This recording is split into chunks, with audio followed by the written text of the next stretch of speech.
Oh, man. We are awake. Good morning, guys. Hope you guys are well today. Whew. All right.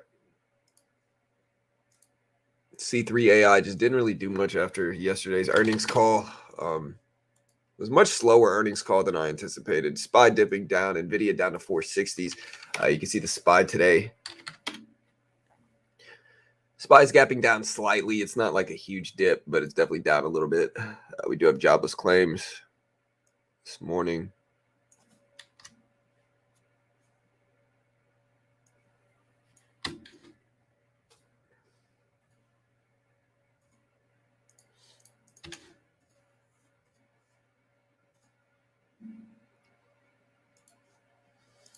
I'm going to do a poll here as well, get some music playing.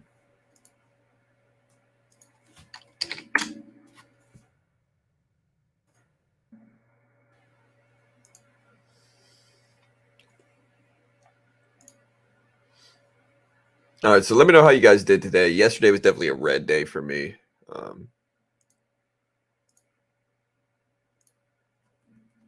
But yeah, let me know how you did. Hopefully you did better than I did. I mean, I didn't really do bad in day trading or anything. I just wasn't a great day in stocks.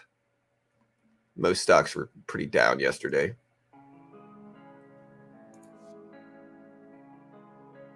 So Linda, winning from the UK. Tesla under 250. Yeah, it is under 250.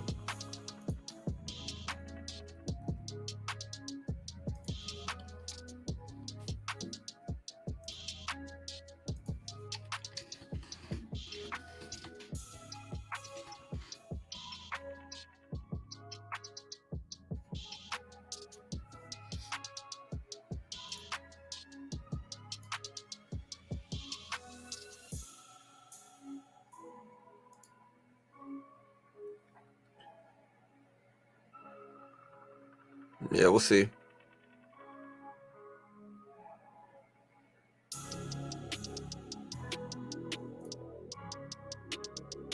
Yeah, I'm kind of looking at the market. The SPY is down.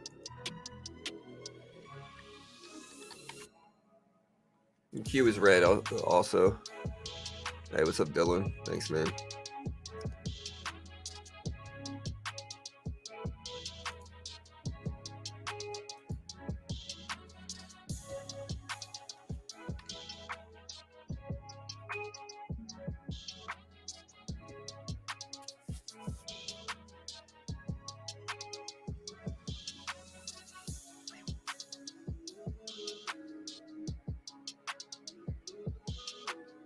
Yeah, I'm looking at Bloomberg and Market Watch to see if we get any other big news today, but we got jobless claims, non-farm productivity. Jobless claims are expected at 234K versus 228K last time. Non-farm productivity is expected at 3.7% quarter over quarter. It measures the annualized change in labor efficiency when producing goods or services, excluding farming.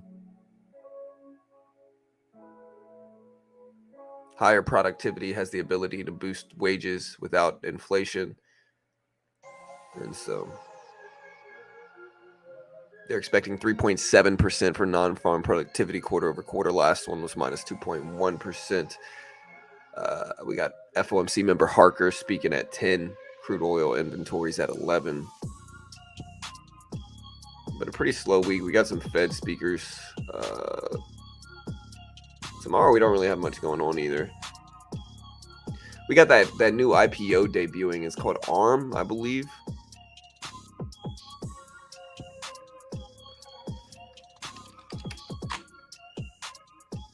Oh, man. Yeah, I mean, Apple's definitely gapping down.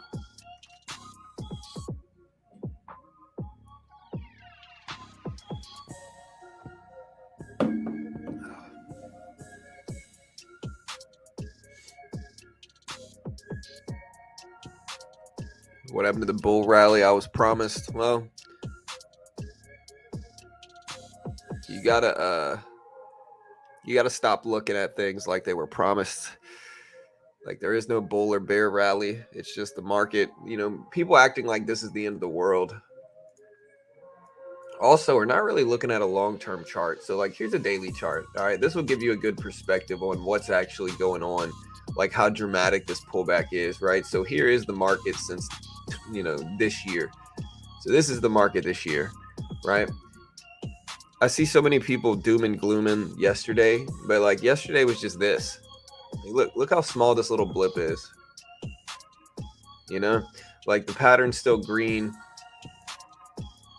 People were acting like the market did this or something. You know what I mean? And like this little blip is nothing. If anything, we didn't even break the low of the last couple months. Here's the low of the SPY in August and September. It's at like 435s, 434s. We're not even really close to that today. So, hey, what's up, Pawn? Yeah, and I mean, everybody kind of understood that September probably was going to be a red month. Historically, it definitely is. It's also slower just in general. Just like I've seen views come in lighter the last few days because, another one of September's nicknames is Slow September. And so a lot of people are just not even trading. I'm probably going to take this time to buy some dips. And I'll probably buy some dips and some longer term trades, hoping that we can get some pullbacks in September. And then in the following months of October, November, and December, we get some gains. That's probably what I'll look at doing.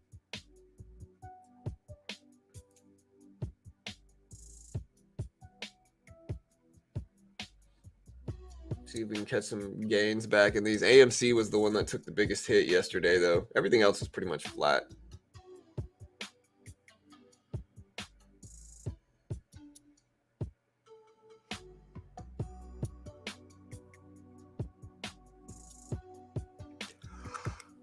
Oh, well, that did do well, though, was Exxon. Exxon did well.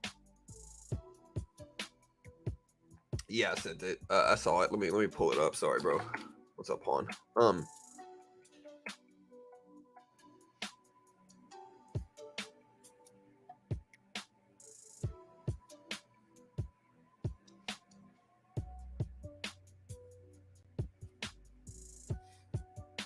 right, now I gotta watch this. Let me make sure my background is muted real quick. Hold on 1 second, guys.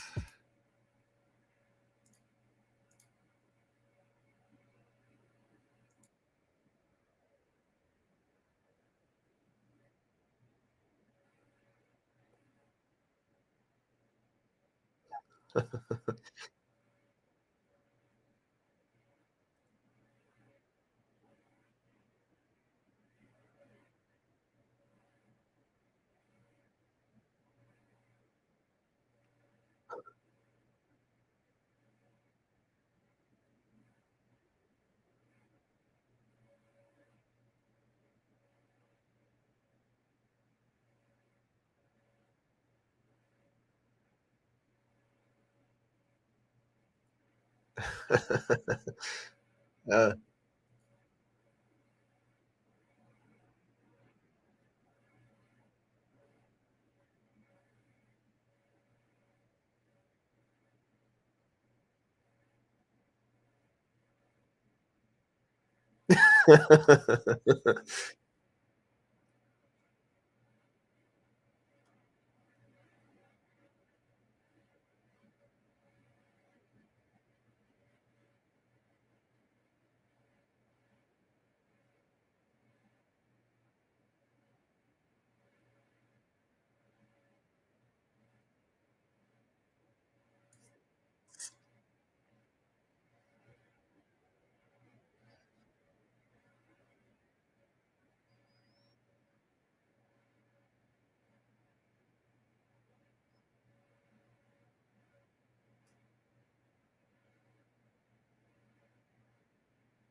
yeah, that's good, man. Hey, Definitely gave me a laugh this morning, bro. Yeah, no, I muted the music. I don't tell them what we're laughing at, but that's a funny video. Again, I'm not a big drama person. I'm not gonna mention names, but it's a funny video. You know, what are some good entries for buying some Apple shares in September and probably exit in October for profit? I'm not sure what you should do there, dude. Again, I don't know. I don't know what you should do there, man.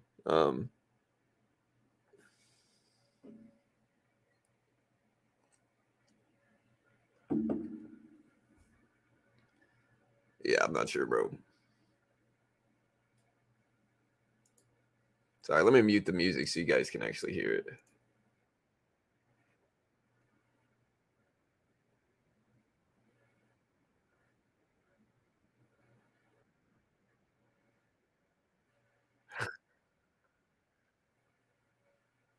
Who did this?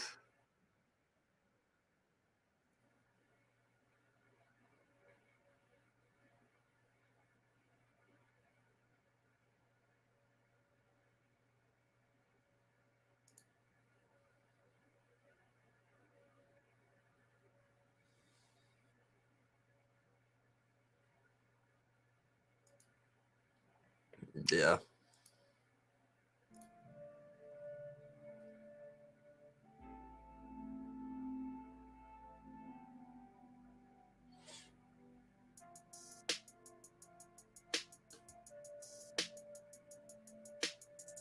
All right. So we got the music back. Yeah, so jobless claims today, guys. If you don't know what jobless claims are, they are how many people are filing for unemployment in any given period, right? This one is expecting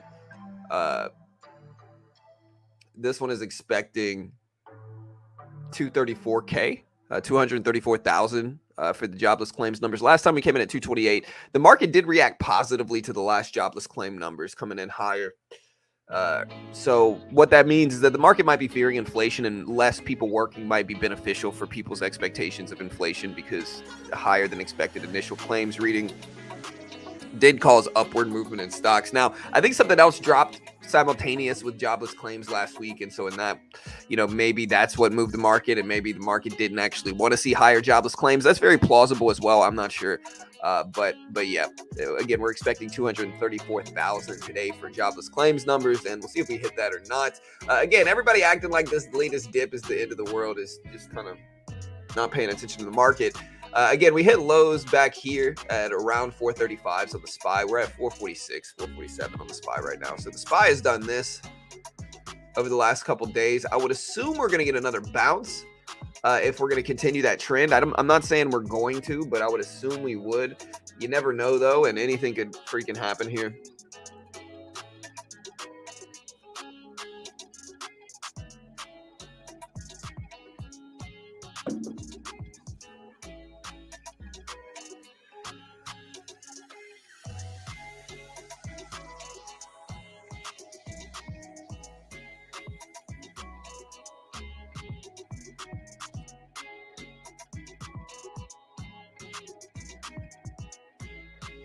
Yeah, we'll see about whether we buy in the market right now. I'm not sure. Again, y'all do me a favor, bump that like button if you haven't already. Hit the notification bell. Oh, I gotta change the. I forgot to change the plugs this morning. I'm gonna fix this.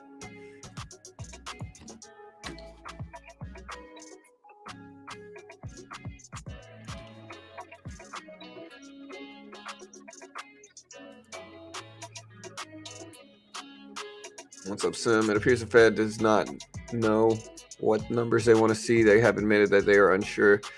Well, I mean, I think the Fed is in that limbo area where they're fearing inflation and a recession. So they're kind of in that middle range area where they don't really want either. I would say they're not really wanting either, I think.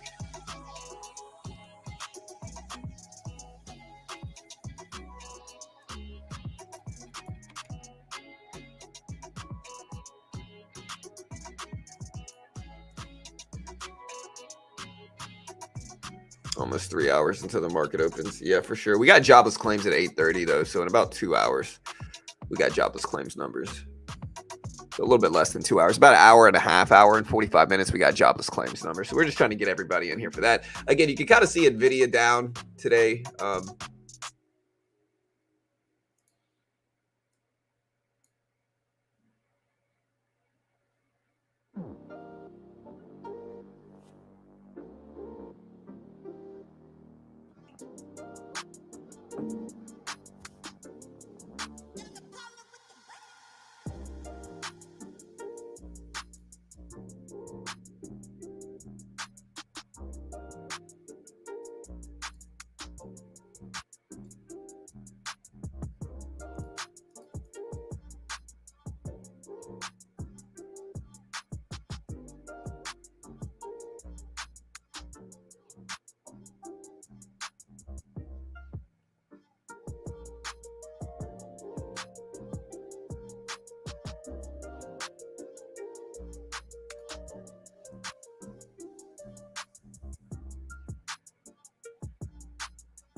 Tesla will return being the roller coaster ride that always brings you back to the top. Maybe.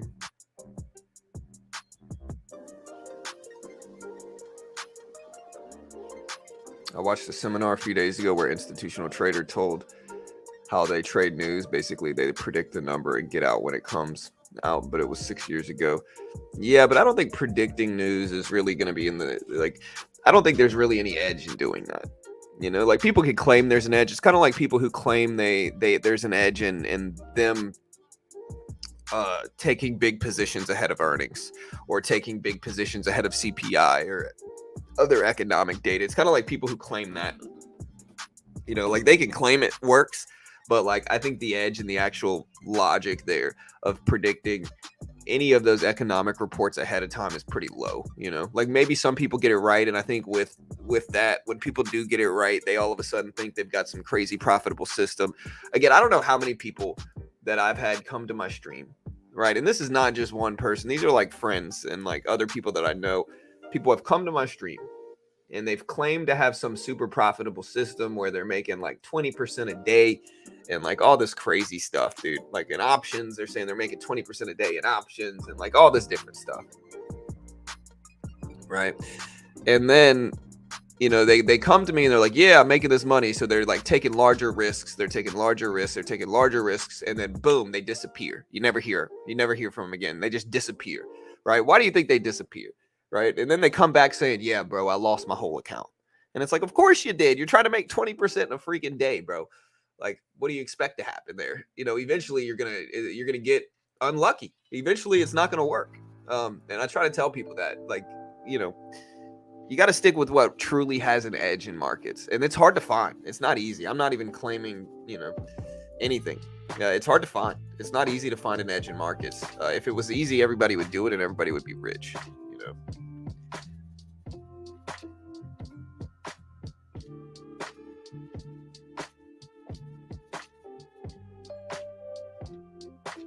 Good morning, John.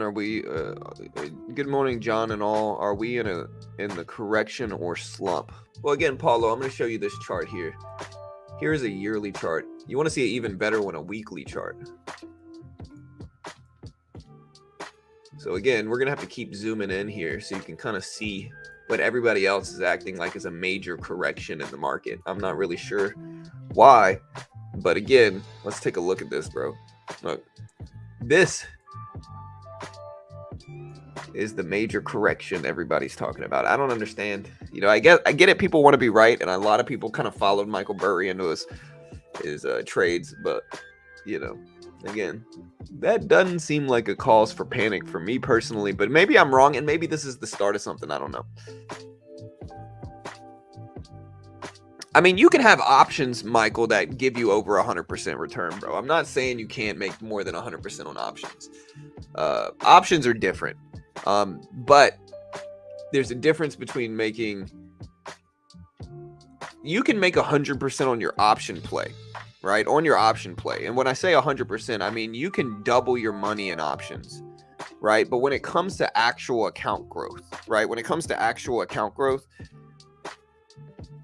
that is not feasible to shoot for. You know what I mean? Like, it's just not feasible. Like, there's a difference between being able to buy an option contract for $100 and then sell it for 200 and make 100% on that option contract. There's a difference there between doing that and having a $10,000 account and making 50% of that account and then making 5% in a trade and then making another 5% in a trade and then making another, whatever 50% would be, then making 10%, then making 10K. So making another 50%, compounding. Like, there's a difference between that and just doubling your money in an option. When I say making 20%, I'm talking about account size. So anybody can make 100% in an option play, because options, you either make a big percentage or you lose everything a lot of the time, right? So like, what your risk is in an option, because you're risking what that option contract costs. If it costs $300, you're risking $300. Now, granted, a lot of the time the underlying security is not going to go to zero if it's a call option. A lot of the time it's not going to go to zero anyway, but the point remains, like, you're not going to be able to get 20% account growth daily, and if you think you can, you've been misled somewhere in the market, and that's a really hard thing for people to accept, because they build all these dreams on their future system that makes them 20% a day while they just get rich. And it's just somewhere they got misled.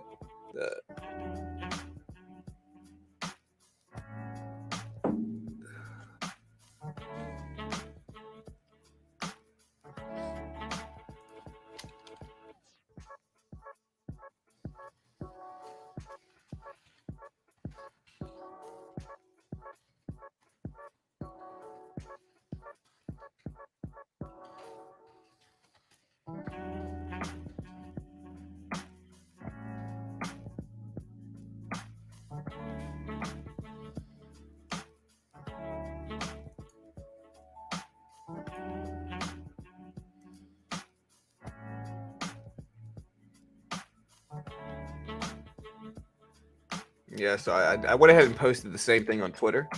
And so if you guys want to do me a favor, heart this post for good luck. I appreciate it. Thank you.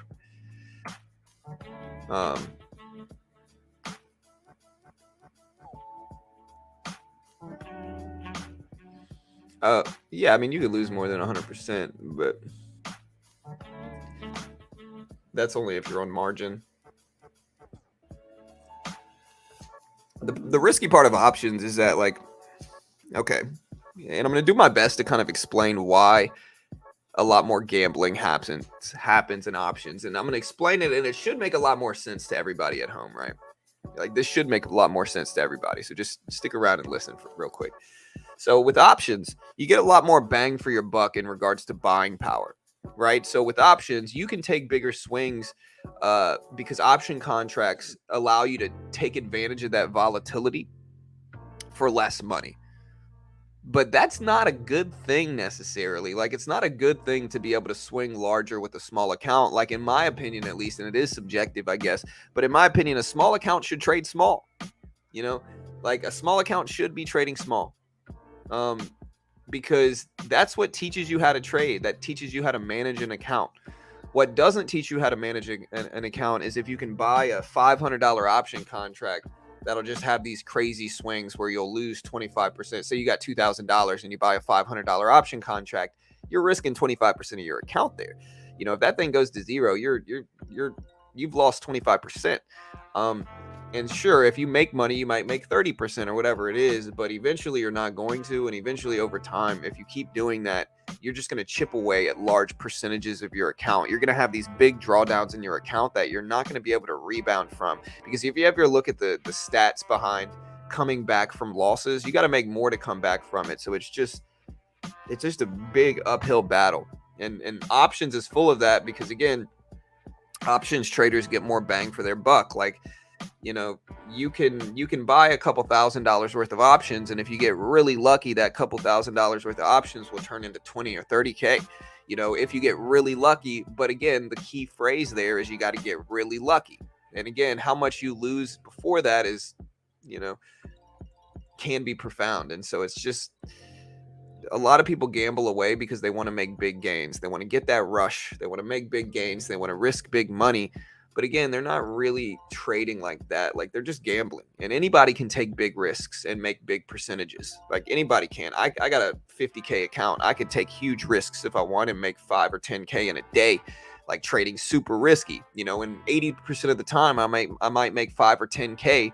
The other 10 or 20% of the time I might lose my whole account doing so, taking that risk, or at least 50% or more. And so that's what it takes. Like you might make money most of the time, but it just takes one unlucky thing to just destroy your account. And so it's not sustainable growth. And that's what people don't understand.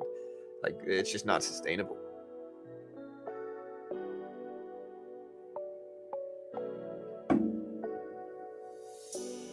Like with trading, you got to look at sustainability and taking crazy big risks to earn big percentages. While it might be fun, it might make your heart beat.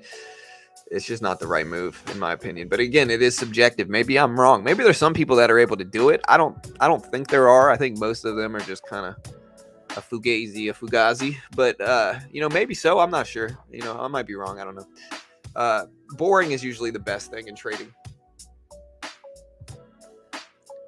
I was talking to my jiu-jitsu trading buddy, or my jiu-jitsu butt training, the dude I've been training jiu-jitsu with, or one of the training partners I have, and he was asking me what I do, and so I was telling him, but I wasn't specific. I just said I deal with stock market software and marketing. I've learned not to be specific because nothing good happens from that. But yeah, anyways, I was telling him and he was saying, yeah, I've got all this money saved. Like, basically asking what he should do with it. And I told him, I was like, look, if I had 50K saved, I'm not saying I don't, to be honest, but like if I were you, basically, I would take that 50K and I would just stick it in the S&P 500. I would stick it in the S&P 500, the NASDAQ, the Dow, maybe real estate, gold. And I would just sit on those things for years. Over time, those things are going to appreciate. If you're just sitting on cash, you're losing money. Like if you're sitting on cash for years and years, you're losing money. Inflation's taking your money away. And so the only way you can really hedge that is to diversify in all the major inflation beating things, like all the inflation hedges, like real estate, gold, maybe silver if you want. There's a bunch of other ones, but S&P 500, NASDAQ, Dow, gold, silver, real estate. Buy and hold those things. Over time, you'll at least keep up with inflation, which is the goal. So you'll earn 6 to 12% on average every year. And sure, you might have crashes in between them. But, if the people who lose the most in crashes are people who get emotional and sell, usually the market's back within a few years anyway. And so unless you got to retire imminently, which is not most people, just let that money sit is like the best move you can make. If you're sitting on a bunch of cash, that is,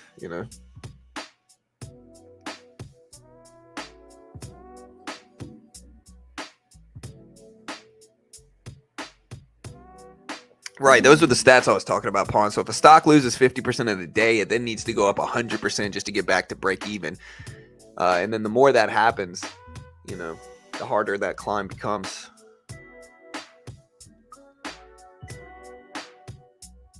If you have money and time, yes.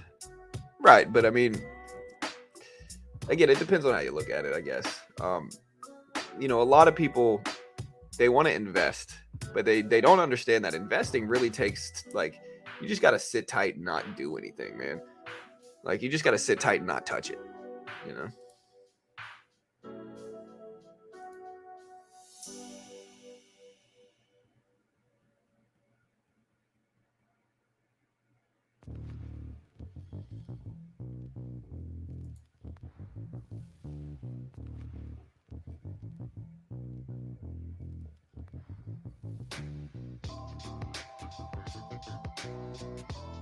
Every time I see some pumped up crypto coin on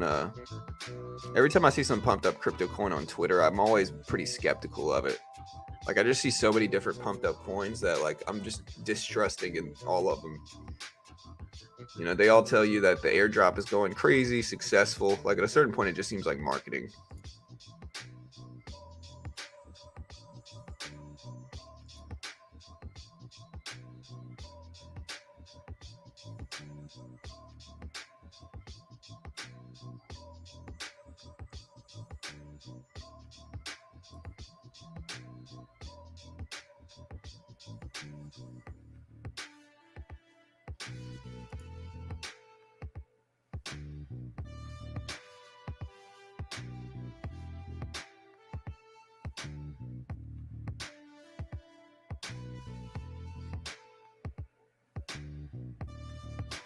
All right, guys.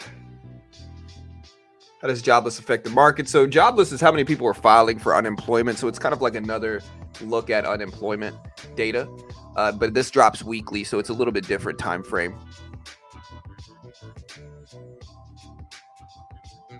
You can be stuck with unrealized losses for a decade or two. Sure, you could be. But again, like the way you have to look at that, like people always get worried. People always get worried they're going to be stuck in losses investing, right?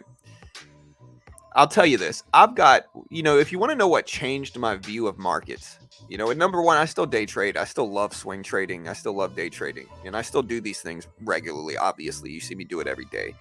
But if you want to know what changed my view, is because I thought about investing 7 years ago. When I first started this channel, I thought about investing money. And if you look at the actual market, 7 years ago, when I started my channel, Apple on a post-split basis was at $30 a share. Bro, $30 a share was what Apple is. It's now at 183. If you look at Microsoft, right, and you look at the same time frame, Microsoft, when I started this channel, was at a post-split price of $59. It's at 340 right now. You look at the S&P, the SPY, right? The SPY, same time frame. The SPY was at about 198 bucks. And so when you start to look at all these things, you start to look at all these blue chips that just went up crazy big percentages, you start to realize like, look, hey, if you don't park your money in some of these blue chip companies or broad market ETFs or inflationary hedging long term, you're going to lose money.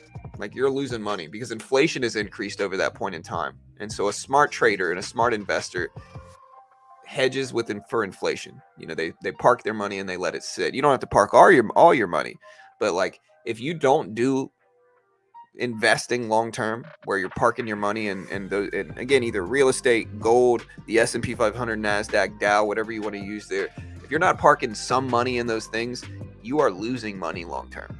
And like I've seen it year by year by year. I have a really unique perspective because again, I stare at charts every day. Like I look at charts every day. I've watched Apple. I've watched Amazon. I've watched Google. I've watched the SPY and the Nasdaq and the Q. I've watched those things appreciate over time. And so, you start to kind of realize real quick, like, hey, all the people telling you the market's going to crash every year are usually wrong. And you can't let that stop you from putting money in the market. And that's the two things you have to realize. And those are the two things I try to be the most vocal about now, because that's how I truly feel. And again, I think I owe it to my viewers to be honest about how I truly feel about this, this is how I feel. I think if you're not parking your money in those things, you're losing money. Now, I don't park all my money in them, but like, I think those are the right moves to make.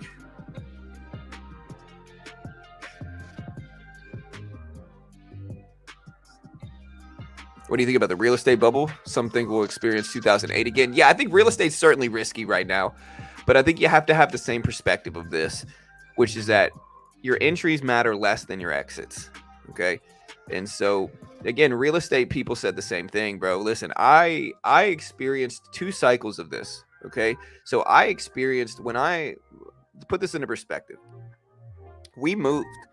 I used to live in Houston, right? And I moved from Houston to the suburbs outside of Houston back in like 2015, and in 2015, there was another little semi real estate bubble that was going on, right? There was like a little semi real estate bubble, like definitely a seller's market where houses were selling quick, buyers were putting in offers well over list price, and all that good stuff. And so nobody thought it was a good time to buy.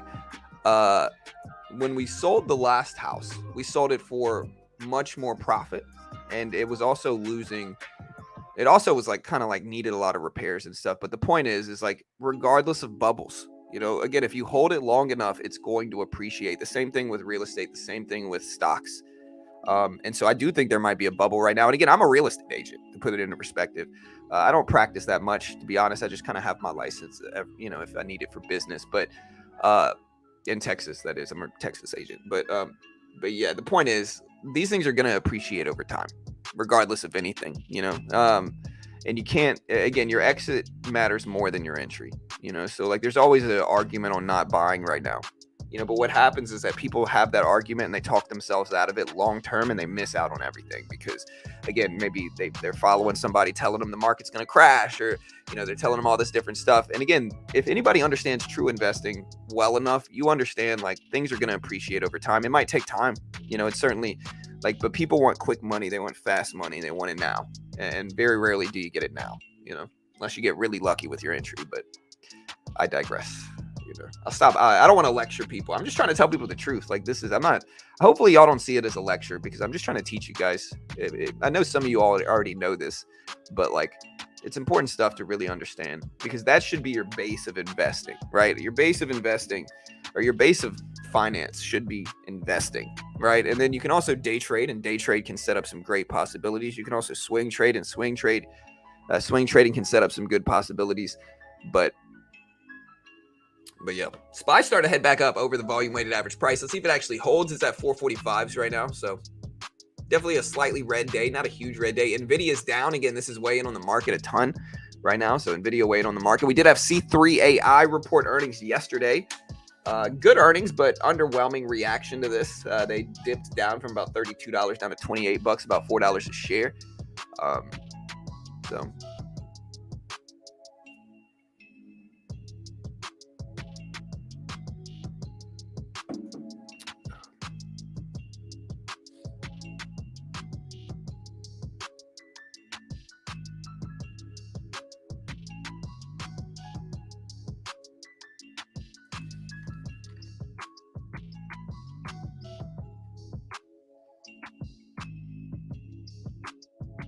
right, so yeah, so again, C3 dipped about 12.5% from their earnings. Pretty big dip. Yeah, all good, great, no worries, man.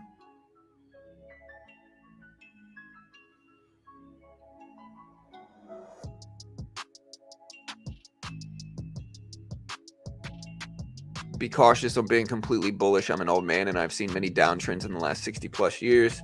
I trade both ways, long and short. I'm very cautious. Yeah, but listen, man. And I appreciate your perspective, okay? It's all good. I appreciate it. I really do. But I think you have to, yes, we have downtrends, of course. But again, the stat I always repeat here, which is true, is that the S&P 500 will give you, on average, 6 to 12% a year, and that includes crash statistics. And so what does that mean? Why do I keep saying this, right? The reason I keep saying it is because what that means is that on years where the market doesn't crash, it's going to give you much more than 6 to 12% a year. And so I know we have downtrends, and downtrends are a normal part of the market. I know we have corrections. I know we have crashes. Again, the S&P 500 still, including those crashes, including those downtrends, including those dips, still gives you 6 to 12% on average, which means, again, on a good year, it's giving you much more than 6 to 12%. And so that's the thing people really have to understand. You don't want to be scared to enter just because crashes might happen, because again, I promise you, you might watch somebody that's telling you the market's about to crash. Again, a lot of them did this right here, and I'll show you guys this because this is really important for people to understand. A lot of people said this, right? And this is something I show people very often, which is a lot of your favorite gurus do this, right? Where they say the market's going to crash, and then while we push up, and then when we finally get a correction, they say, see, told you the market would crash. But it's like their crash is smaller than the gains that the market put in prior to that. And so, again, everybody, universally, we always have people predicting crashes, right? And so it's not an accurate judge. And that's why a lot of people don't like me on YouTube, is because a lot of YouTubers are telling everybody the market's going to crash every week. And they've been saying this for years. Yet when I come along and say, hey, we don't have to crash, and it shows that I've actually been correct about this. I've been saying this for a year plus, because again, people have been in my chat telling me the same thing. They've been telling me the market's going to crash. And again, we haven't seen it yet. And if anything, again, if we zoom out here, this little blip is what people are freaking out about, which is hilarious, because it's this is the dip, the crazy, scary dip everybody's talking about. And it's just, Eventually, I learned to just tune it out, but maybe they might be right. Again, you throw darts at a dartboard, eventually you'll hit it. Eventually, we are going to have a major correction. Again, I talked about this yesterday, but I think the way you have to look at it is also in terms of what's happened over the last few years. So here's a yearly chart. If anything, the market's kind of still on its way out of the last correction from the 2021 area. So again, the market already had a pretty big drop. Like we dropped what? I think it's like 27%. So this is a 27% drop right here that we did in 2021. So again, a 27% drop. 27% drop from 2021 and 2022. You know, about a year and a half ago. And so the market is kind of fighting its way back out of that right now. And so we've already had a major correction, you know, a 30% drop, roughly 30% drop over on the last 3 years. We've already had a 30% dip in the market. And so saying the market's going to crash again, you know, less than 2 years later, I'm not saying it doesn't happen. I think it's low probability, you know. But again, maybe I'm wrong. And if you have an argument against what I just said, I'm all ears. I'll listen. You know, I could be wrong. But SPY starting to head back up. It's at 445. NVIDIA all the way back up to 460. So NVIDIA is going to be one of the things that really pushes the market. So NVIDIA is going to be one of those things that really helps the market.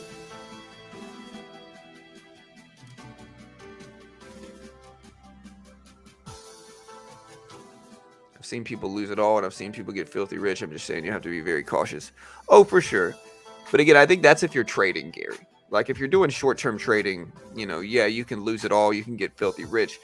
If you invest and diversify into those things, you're not going to lose it all, ever. You know, like you can, like, again, if you have enough time, that is, like if you hold it long enough, you're going to get crashes. You're going to get corrections. The people who lose the most are people who get emotional and sell in those crashes. Every major stock market crash in history, the market has rebounded to a certain extent within a couple years. Every market crash in history, including the 1929 crash, every major one, you know. Look, so the longest one, I think, the one that had the longest period of comeback was the 2000 boom, right? So it took people to start getting a comeback. It took about 3 to 4 years from the 2000 drop, right? So the market was in a bear trend from 2000 to 2003 or so, right? So that's a pretty big bear market. You know, it's a long bear market, relatively speaking. But again, when you zoom out of that, you see the market rebounded all the way back up by 07. Like we broke highs at 07. And so again, if you hold it long enough, it doesn't matter.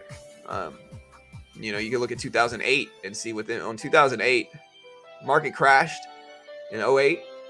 By 2011, 2010, market was already close to the previous highs.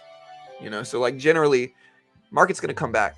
You know, and really better to be fearful when others are greedy when others are fearful. If we crash today, I'm going to be buying stuff up left and right. But again, that's just me.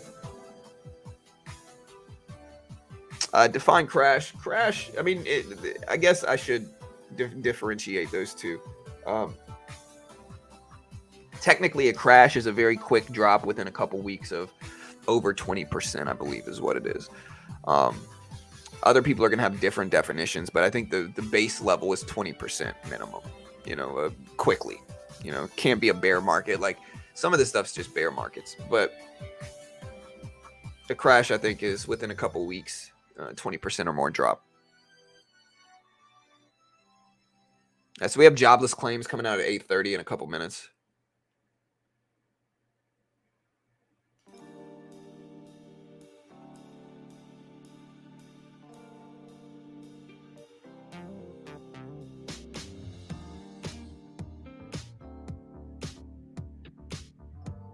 I find investing attracts a portion of those with fortune teller complex that are obsessed with trying to predict the future.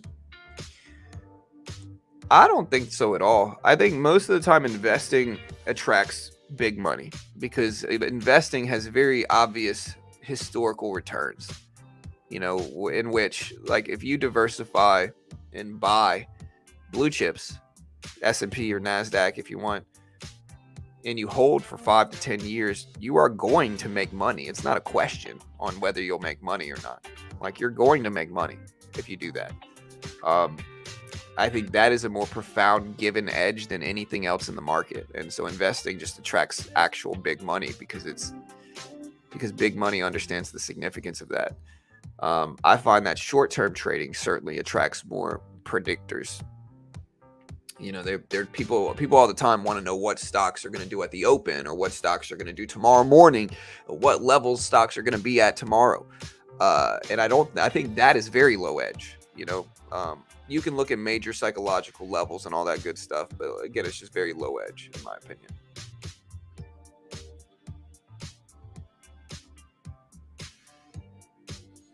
Well, I think the technical definition of a crash is 20% minimum drop in a short time frame. So within a couple days to a couple weeks is usually what a crash is. Now we have a correction or a bear market, which is longer term bear action, but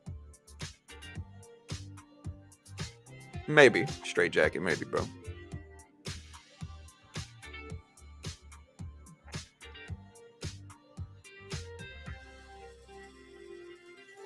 So Jobless claims drops at 8:30. I'll put a timer up so you guys can see it. Yeah, it drops.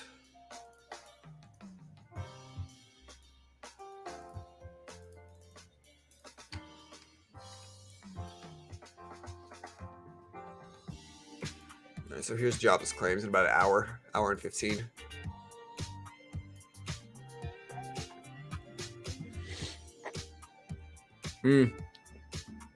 We got some Fed members speaking. It's nobody huge. We got Harker speaking at 10. Macklem speaking for the Bank of Canada. We got Williams and Bostic speaking this afternoon. Bowman speaking at like 4 or 5.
Whew. Yeah, look at that heat map.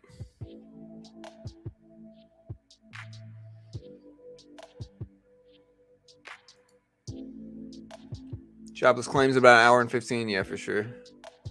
Yeah, it's a breeze.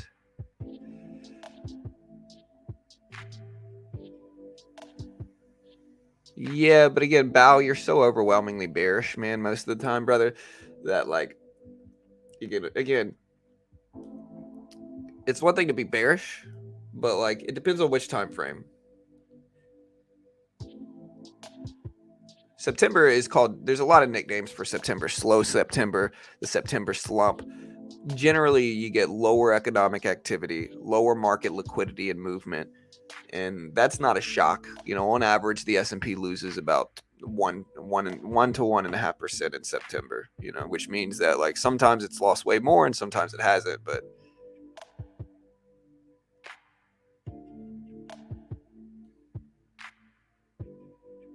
I am going long the last few weeks. Should I sell or wait a bit? It depends on what your plan is.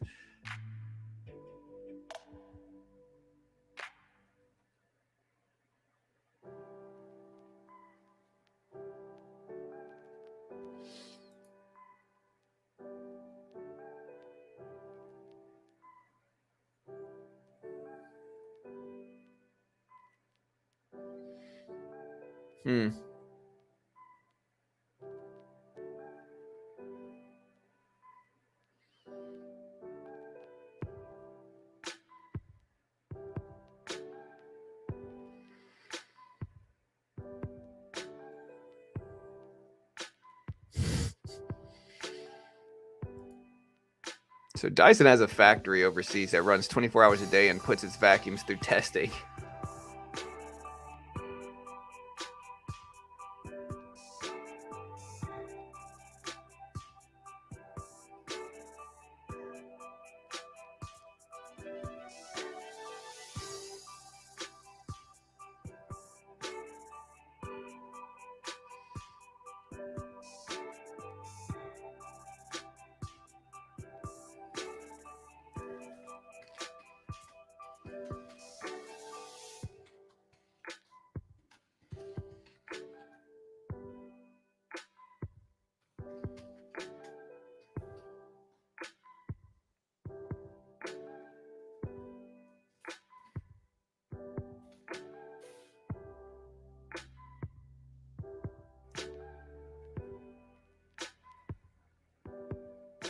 All right, guys. So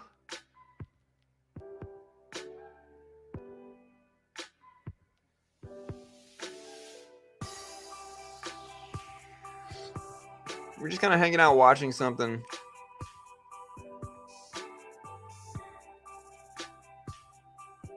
The Dyson Zone Purified headphones. Does Dyson have a stock? We actually have Dyson vacuums, but I don't think Dyson has a stock. Ugh, dude, my neck hurts, bro.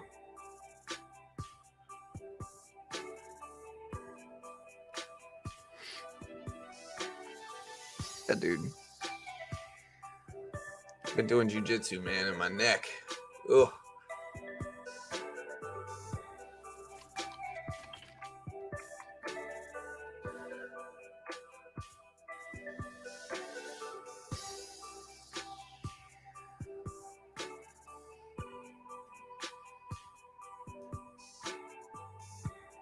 Yeah, doing hand face hurts.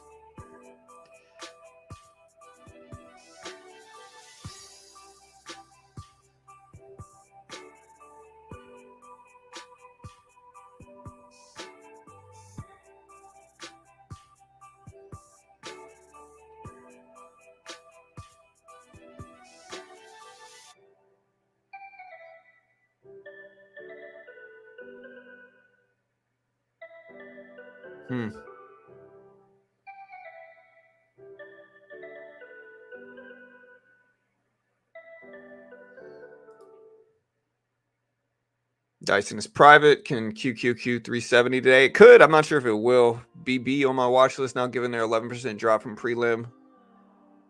Yeah, Dyson vacuums are fun, man.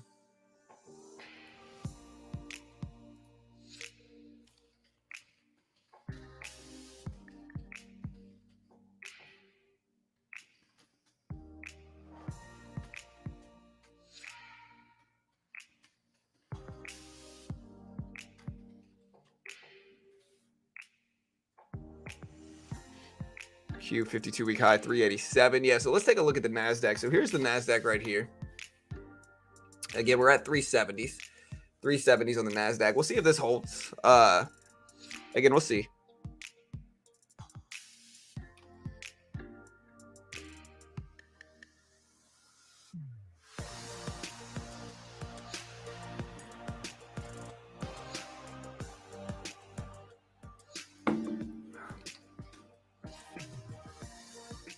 Looking at some other stuff here.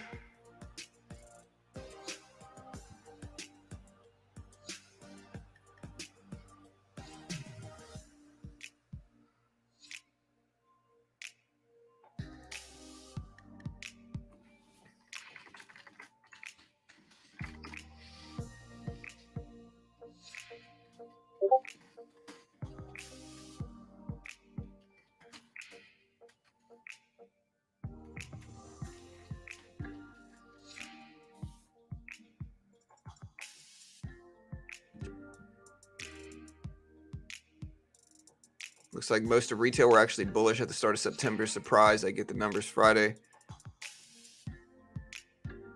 On a technical basis, Neo looks like it might rebound and hold. I'll focus on it. Yeah, I mean, maybe. I'm skeptical of Neo, though. I don't. Okay, this is my problem. This is what, if you want to know really why I'm skeptical of Neo, is because it's a Chinese company, and China has been known to just put out whatever numbers they can to compete with the US, right? And so in that regard,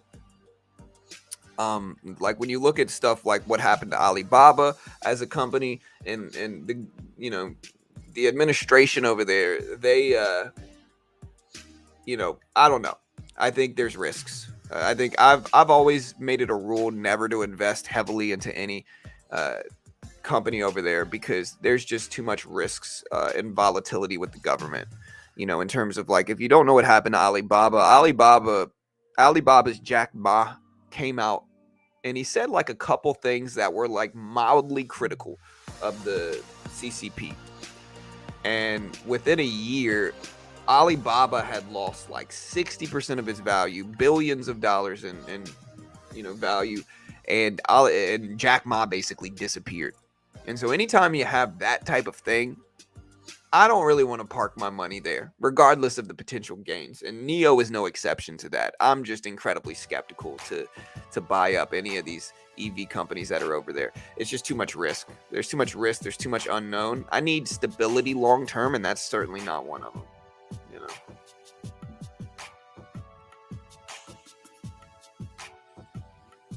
Yeah, I'm seeing AMC. AMC down to 860, just still looking really weak.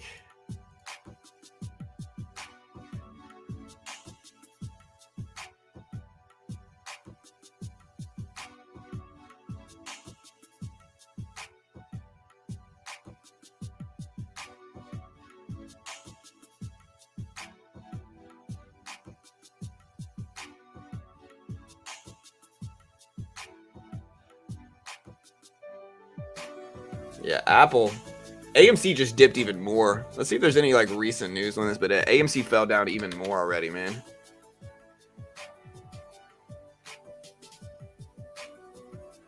AMC doesn't even have any news out, man. It's weird because,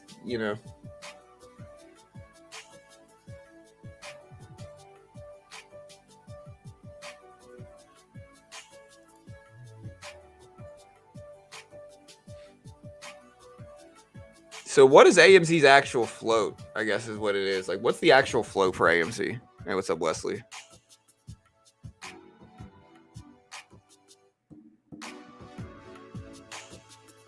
Yeah, and I'm just not trying to mess with that. Hey, what's up, Wesley? Thoughts on Disney break support under 80? Yeah, I mean, again, Disney's kind of a long-term trade. I doubt I'm going to add any more to it, though. But, like, Disney for me is a long-term move.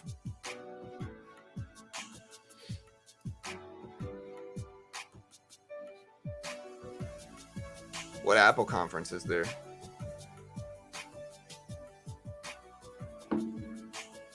What happens on the 11th? Tesla Bull.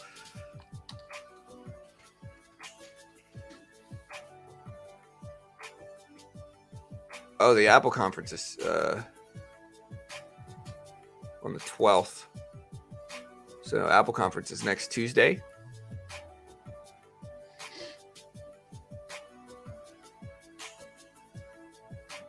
It's going to be at 10 a.m. Pacific time, which I think is noon my time.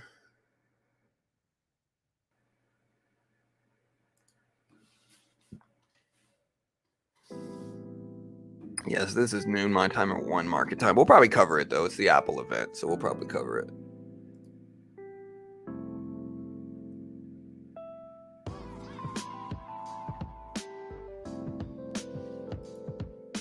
Again, the Q dipping down to 372s. The SPY all the way back to 440s.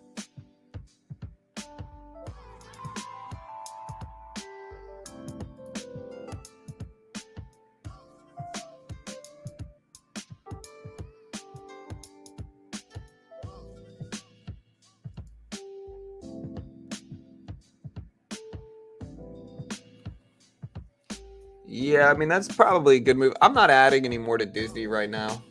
My average isn't bad. My average is like 83.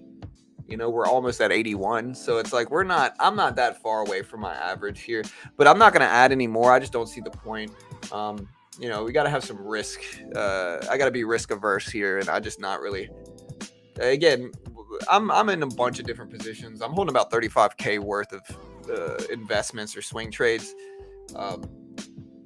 ExxonMobil, Walmart, Walgreens, Tyson, Target, Snapchat, RTX, Roblox call option for October, PayPal, Microsoft, Honeywell, Google, Gold, Ford, Etsy, Disney, American Express, AMC a little bit, and Apple is what I've been holding.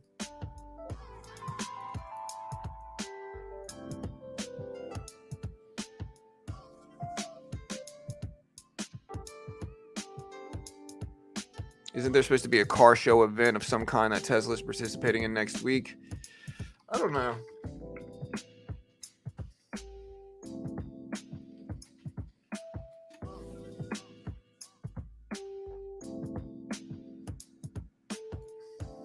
I don't really see anything, man.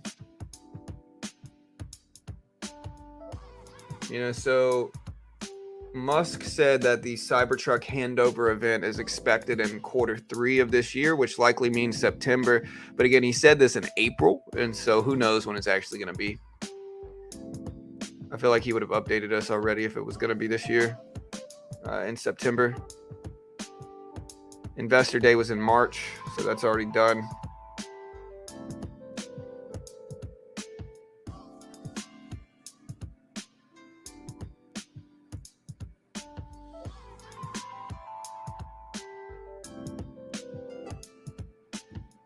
Yeah, but which article, Joseph? You could reference it if you want. I'll check it out to see if it's legit.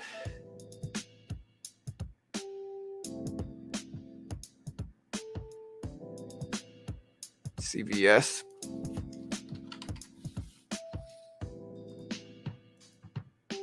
Yeah, CVS has had a tough year, for sure.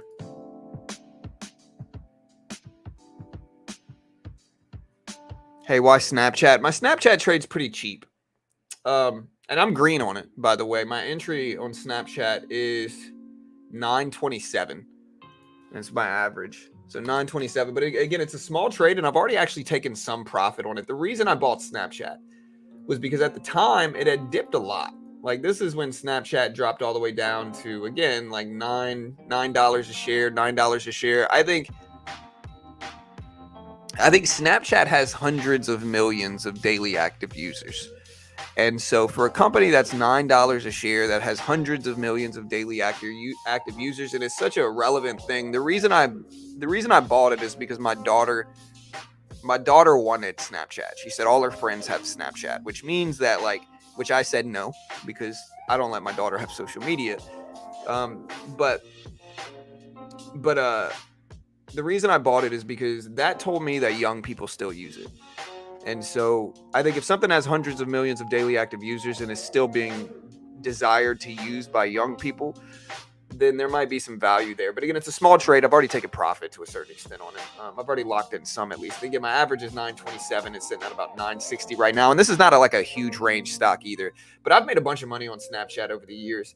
Over the last year. Snapchat, every time it dips big, I usually buy it up. The first time I bought it was at 7 or 8s. It bounced back to like 11 or 12s. I bought it again at 10. It bounced to 13s. And then this one I bought at like 9 something. And it bounced back to like 1050. I took profit. I'm still holding a piece of it though. So Snapchat is not really an investment. It's kind of like a swing trade almost. It's kind of somewhere in the middle. It's not like a long-term investment, but it's not like a really short-term swing trade either. Again, it's kind of somewhere in the middle.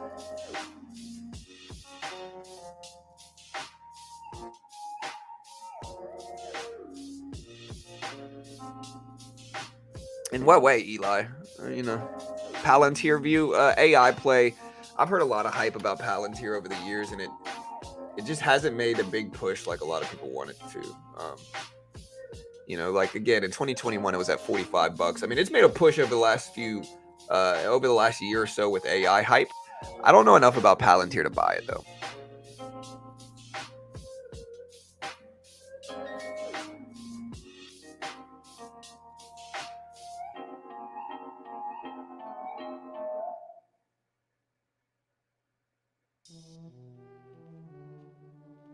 Tesla 2023.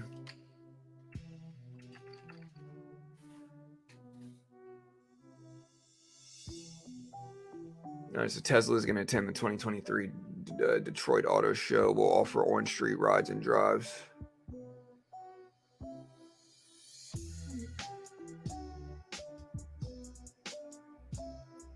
Yeah, is this going to be an online conference that I can cover or no? It doesn't look like it's going to be.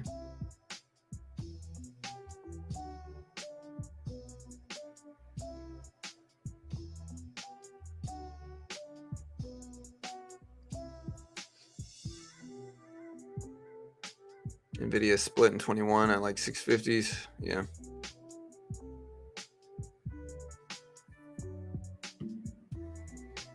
What's the best chart platform to use when beginning? It's subjective. Everybody's different. I like TOS for futures. I like Quant Tower. But everybody's different.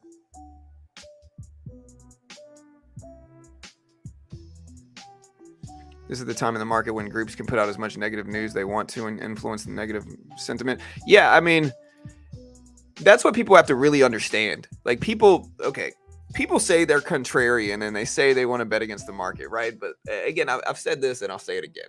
A year ago, so many people that all of a sudden just kind of disappeared. You don't see them anymore, right? You wonder why that is. So many people told me the market was crashing and the market was going to crash and that I was blind and that I didn't know what I was talking about and that the market was going to crash. And they argued with me about this, is that the market was going to crash a year ago, right? So if we look at where they told me this, again, they told me this back here and the market has done this since then. And again, like I said, now I don't see a lot of them anymore because they know. I think it's hard for people to admit they were wrong, but I digress. Anyways, the point is, back here, the reason a lot of people were so bearish was because there was so much negative press being done. Like everybody's saying, oh, the market was going to crash, the market was going to crash, the market was going to crash. Like there were so many different big news sources, big finance companies telling everybody it was imminently the downfall of civilization or whatever. And again, the fact that there were so many different groups of people telling me the market was going to crash made me think the market was not going to crash. Because again, the market's contrarian. One of the things is that very few people know when the market is actually going to crash. And so if everybody's saying it's going to crash, it's usually big banks putting out, for lack of a better word, propaganda about that. And again, so what happens is like they put out propaganda talking about how the market's going to crash, and then retail gets scared and doesn't buy or doesn't hold and gets nervous and sells. And then as we push up huge percentages like we have over the last year, who do you think's making the money from that? It's not retail traders. They got scared out of the market. It's banks. It's big banks. They're the ones that are doing it. They're the ones that are really, making that money on these gains over the last year. And that's what people have to understand, is that you're going to have people try to pull you in all these different directions. The only consistently given edge is market's going to go up long term, and to play against that edge is silly. But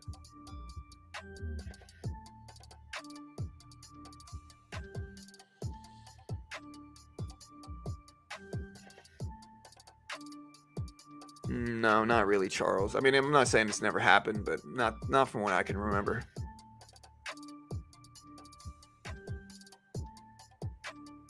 Yeah, I mean, eventually we are going to get a crash, but again, you throw darts at a dartboard long enough, eventually you're going to hit it,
Come on, why is the dollar skyrocketing?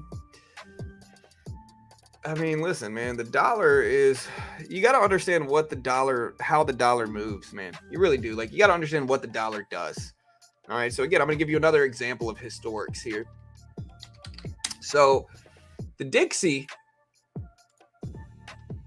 during this cycle right here, the dollar index from mid 21 all the way to mid 2022, late 2022. So the dollar index from mid 21 to late 22 was flying up, which is absolutely skyrocketing up. Why was it doing this? Because the market was dipping. You know, the dollar index moves inversely to the market usually. And so if the market's going down, the dollar index is going to rise, right? And so what was the sensationalized covering of this?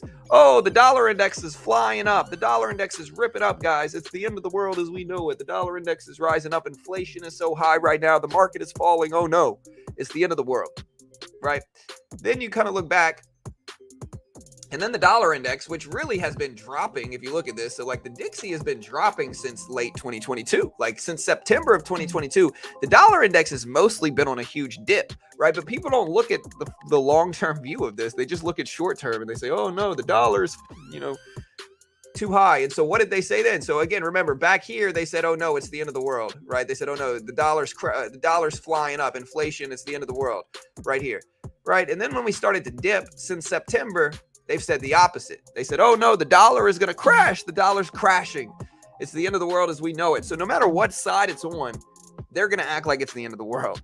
And then now the same thing, even though when you look at this little blip, like, yeah, the dollar index is moving up since July, right? But it's still not anywhere close to where it was during the crazy run up to September of 2022.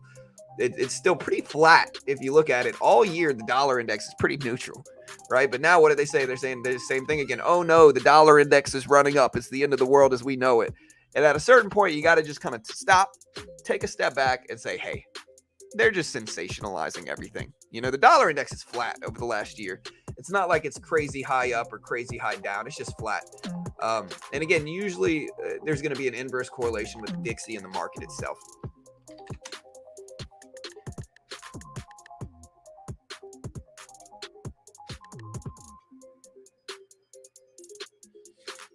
Yeah, the September slump, slow September, whatever you want to call it, is here.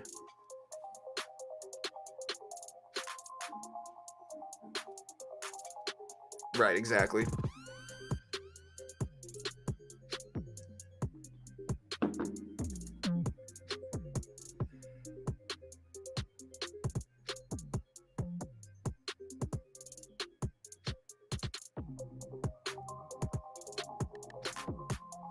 Oh, you're talking about the Big Short quantum Burry?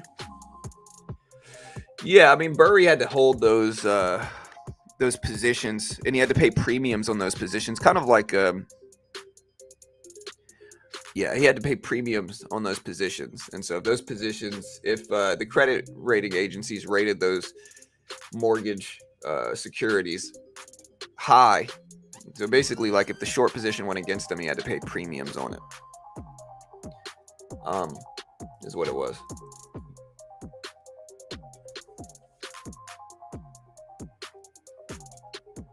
I mean, you could always find a comparison point, MA, but again, the market's mostly flat. The dollar index is mostly flat over the last year or so, last 6 to 8 months, last 9 months, I guess.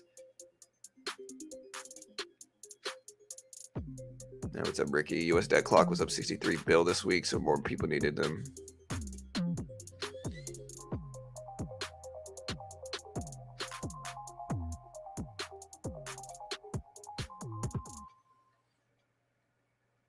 All right, guys, we still got about 45 minutes to an hour until. Again, we still got about 45 minutes to an hour until jobless claims numbers come out.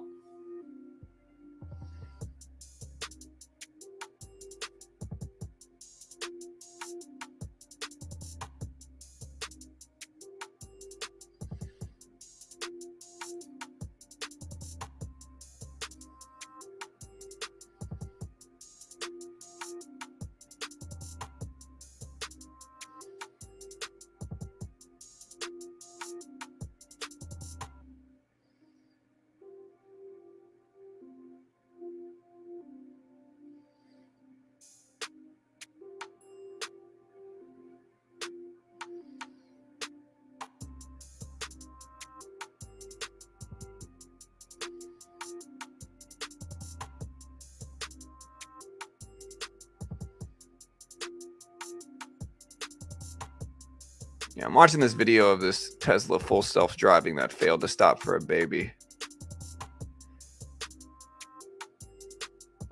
I don't know if I buy that one, bro. I think the Tesla saw it could probably beat that. You know?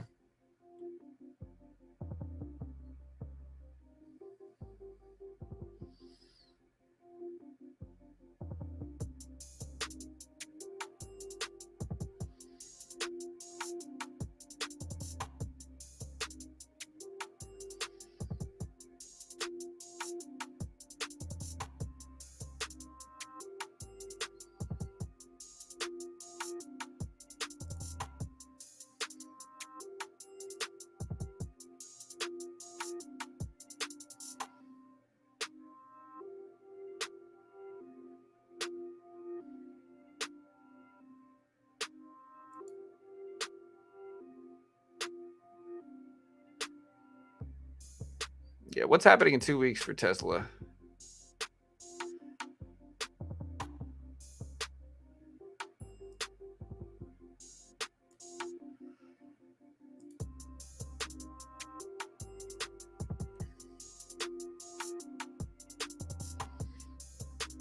Delivery event for the Cybertruck is going to be in 2 weeks.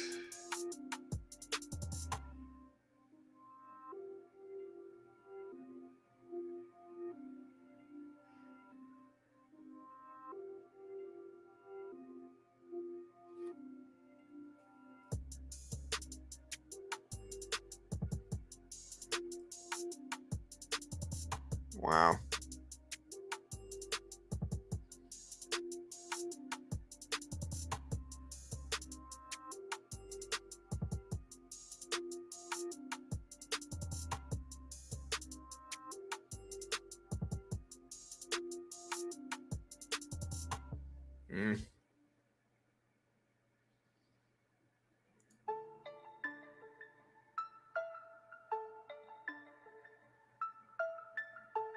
Nice. So yeah, here's a Cybertruck in Vegas.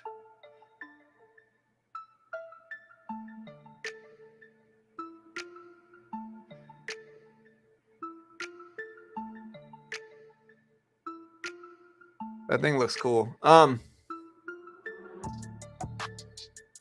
right, so Vice President Kamala Harris said she, quote, may have to take over as president of the U.S. and is ready to do so.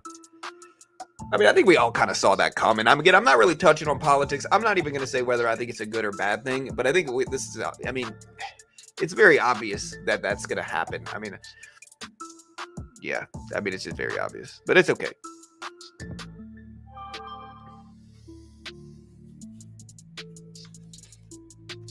Yes, well, again, market is kind of flat right now. We're kind of choppy.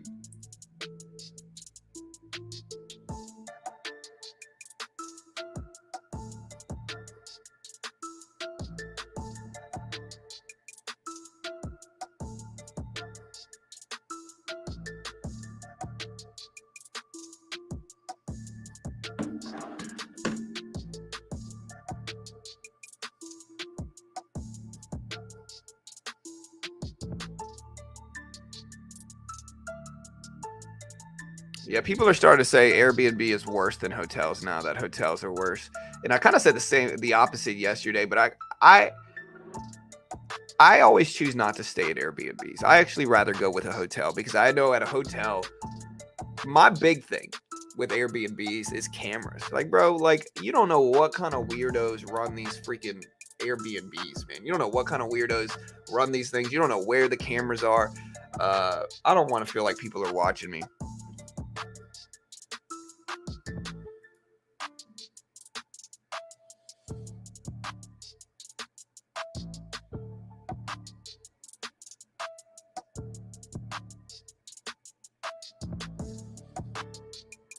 Yeah, so Canada didn't raise rates yesterday.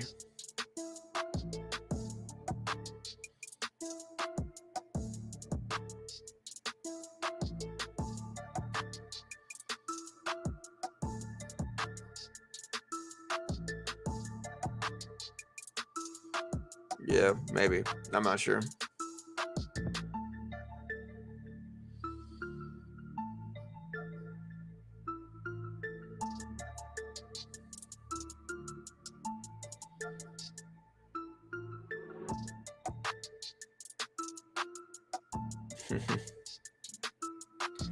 Yeah.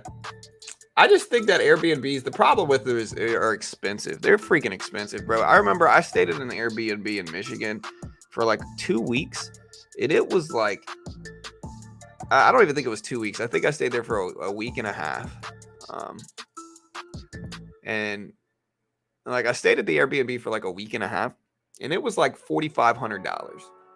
Right. So just to put that into perspective, right? We'll even call it 2 weeks, right? We'll say even if we stayed there for 2 weeks, right? It was $4,500 divided by 14 for 2 weeks. So that would be over $300 a night. That's really high. Like that's really freaking high. Like I can stay at a Marriott or a Hilton for $150 a night, like for 50% less or more, over 50% less. And so that's a hard thing. Like Airbnbs are cool, but like, eh.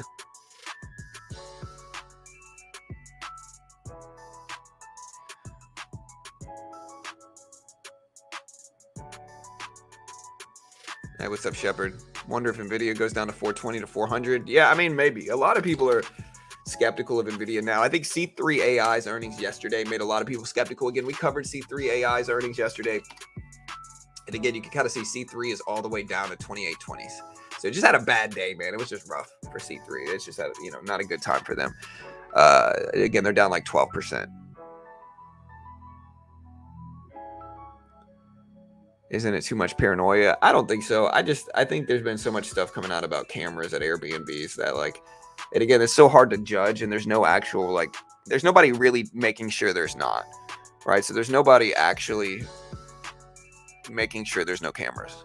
That's the problem, and I guess you could say the same thing about a hotel, but like a hotel, it's going to be much harder to sneak a camera in there because you can see you can see it everything. Basically, with an Airbnb, that's not true. There could be freaking cameras everywhere. And some people are just freaking weird, man. Like some people are just weird. That's one thing I've noticed. I've had some neighbor incidents where some people are just freaking weird, dude. Like they're weird, they're desperate, they're unhappy, and so they just do weird things. Like we had a neighbor that was kind of weird with Carol. Kind of stalked her for a little bit. And it really goes to show, like I've told this story before, but like we had this dude who he was like this older man, that lived next door to us. Or he lived like a couple houses down. And this dude, Carol was nice to him because he was old. He's like the old man that lived across the street. Like we were all nice to him because he was old. And I think sometimes like, again, if you're older and you got like a pretty neighbor that's nice to you, it's not because she's attracted to you. It's because you're the old man that lives next door. Like, don't make it weird. And like, he made it weird. So she came to me one day and she was like, "Hey baby, like, look at these text messages that he's sending me. Like, look at these text messages that Scott's sending me." And I would look at him and I would just realize, and like, it was subtle. Like, so it was like plausibly deniable. Right. So it's like, if I went to him like, "Hey bro, what the F, dude?" He would be like, "Whoa, what are you talking about, bro?" But she even showed him to her dad, like, "Hey dad, John says these messages are weird. What do you think?" And her dad was like, "Yeah, those are freaking weird." And then it was really strange. It was like we completely stopped communicating with them after that. Like once we got weird texts, and I can't remember what the text messages were. It was something like weird. I can't remember what it was. Like he was always talking about how she looked in the text messages, and then it was just strange. And so we kind of ceased contact with him afterwards. We just kind of stopped talking to him, and it got even weirder after that. Like it got even weirder to where Carol would leave, and then I would leave, and then I remember I had to come back one day to get something, and he was like in our yard with his little dogs, And I told him, I was like, "Bro, don't ever come back to my house when we're not here, man. Like, don't ever come back to my house when we're not here." And we're pretty sure he was stalking her. Carol would go out to CVS and like Walgreens, and boom, there he was. Like, she would see him there. And so after a certain point, like, her and I both got really uncomfortable. I told him a couple times, like, "Dude, just don't ever come back over here." But again, at a certain point, you're just kind of like, let's just not give him any ammunition. And but yeah, people can get weird, man.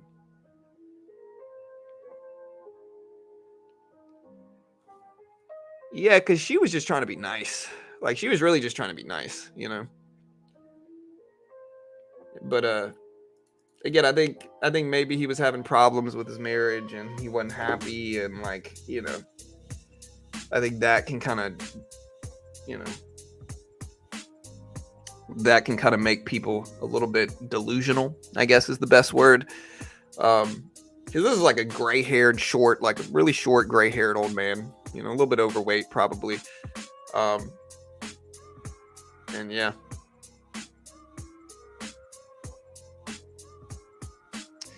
Well, we stayed there for a little while. We didn't move because of him. I mean, we upgraded our home, and so that's why we really moved. But when we moved, I was definitely happy about that,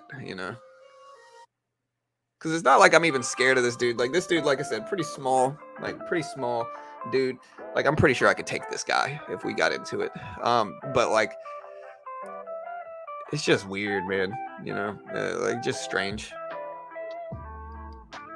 You start to ignore it at first, like you ignore the coincidences at first, and then we're like, wait, we see him. Carol sees him when she goes out. She sees him at Walgreens. Like, he's at our house when we leave, and like all this weird stuff. And like, again, you add it all together, he was probably stalking her a little bit, because Carol's like pretty. Carol's like a pretty young girl, like she's pretty. And then she gave him some attention, like she was nice to him, and like sometimes that's all it takes. It's just weird. Well,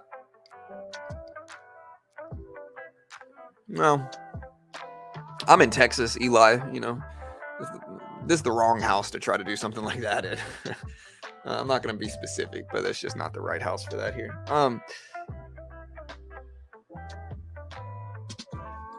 Yeah, I mean, Carol pretty soon learned that like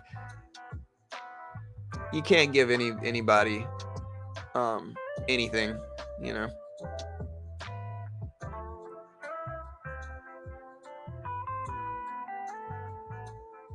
Oh, that's weird, Max. Golden Cross approaching the Dixie and death. I mean, maybe. I don't know if the dollar index really uses technical patterns from my understanding. I mean, it might, but I don't necessarily see a lot of like big technical patterns. I think there's just a correlation between the market and this on the dollar, because the dollar's not a tradable security, so like, I mean, you could trade it, I guess, but not on my platforms you can't. And so I don't know how I think you just got to look at whether the Dixie's going up or down and pay less attention to like the nuance of technicals with it.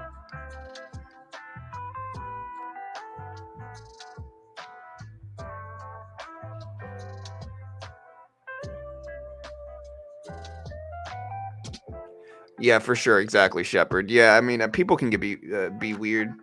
Again, it's confirmation bias. I always say that word, but it's true. Most people overestimate the likelihood of something they want to happen,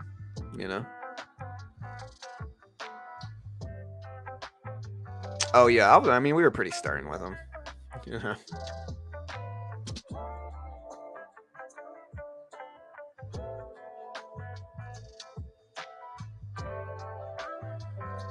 Is America that unsafe? No, it's actually very safe here. These problems are universal problems. They're not anything specific to the U.S. only. That's just life, man. You're gonna have weirdos. You're gonna have unhappy people that just act weird, and that's just life, man. Again, you see it on this live stream, man. You see people are unhappy. They get weird in the chat. They obsess and stalk me to a certain extent on the internet. They harass me. They say all these crazy things. Again, people are just weird, man. They're weird. People, yeah, people are weird. Best way I can put it.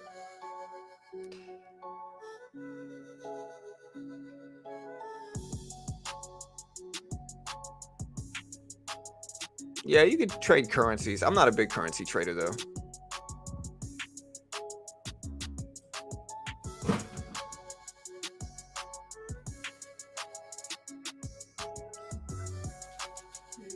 Huh?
All right. Sorry, Carol came in here talking to me. But yeah. So C3 AI still sitting over $28. We'll see if that actually holds. Still got about 30 minutes or so into the market or until we get jobless data, guys. So this is the dollar index, Chris. So this is the Dixie. Dixie's been moving up lately. You can see Tesla again under 250 at 247s now for Tesla. You see like AMD, which is almost down to 107.50s. MU is at 69s. Apple all the way down to 177. So we got some dips in tech yesterday for sure. Hey, what's up, Justin? Well, Apple has the big iPhone event on the 12th. Right now, sometimes these things can be good or bad for markets. Again, the reason they can be good or bad is because,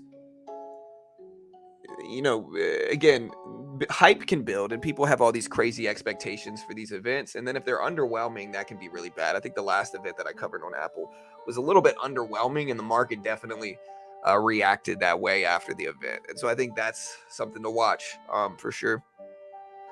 Again, the event is on the 12th next month. Or next week on the 12th on Tuesday. And then on Wednesday, we have CPI. So we got the Apple event at noon on the 12th on Tuesday, CPI Wednesday, PPI Thursday, and more stuff Friday. And then the following week, I believe, is when we get the rate hike decision. Yeah, so then the Wednesday after that, we got the FOMC meeting, which is huge. Just a big day for stuff. And so, yeah, be ready.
All right, guys.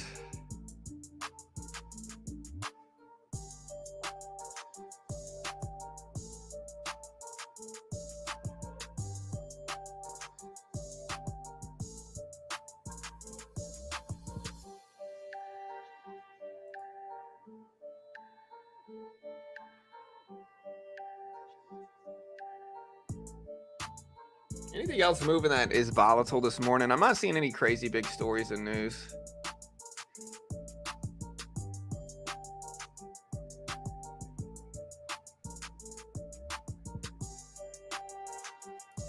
Yeah, so I'm seeing this person. I see this person, Ben Carlson, talking about how there's some people on Twitter who are saying that life during the Great Depression, which is freaking crazy, was better than the current economy. A lot of people are saying, again, people are so crazy, bro. Like, again, I think what happens is this. I think people are unsuccessful in things, right? I think this is really what happens. I think people are unsuccessful at things, right? And instead of like being accountable for that lack of success in things, well, whether it comes from laziness or just bad decision making or whatever it is. And I'm not saying everybody that's unsuccessful is lazy. I think sometimes it's just the luck of the draw. But I think what happens is like people lack success in things. And because they lack success, they then blame other people, other things. They blame the economy, the market, capitalism, whatever it is, for that lack of success, right? Those are usually the biggest opponents of capitalism, or people who aren't where they want to be. And maybe that is capitalism's fault. I don't know. But again, this guy posted on Twitter. He said, for the people on Twitter who think life was better during the Great Depression, I can't believe we're doing this. Here are some more numbers. Unemployment rate is 25% during the Great Depression. Mortgages in default was 40%. GDP was minus 27%. The stock market was down 86%. 86% in the Great Depression. And so People are freaking crazy.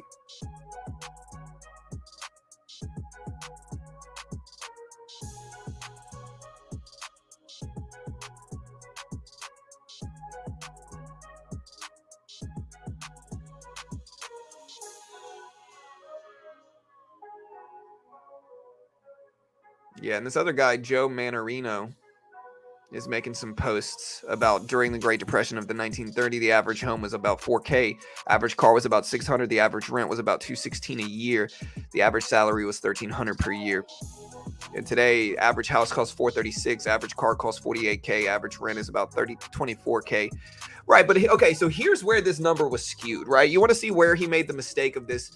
You want to see where he made the mistake of this analysis, right? Where he's talking about how it's worse now than it was in the Great Depression. Here's the mistake he makes, right? The average car being 48K today.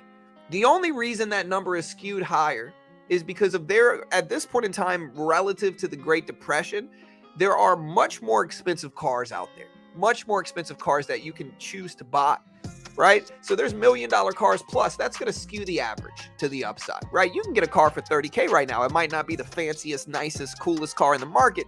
You can get one for 30K. And that's the difference comparing the average price of a car now versus back then.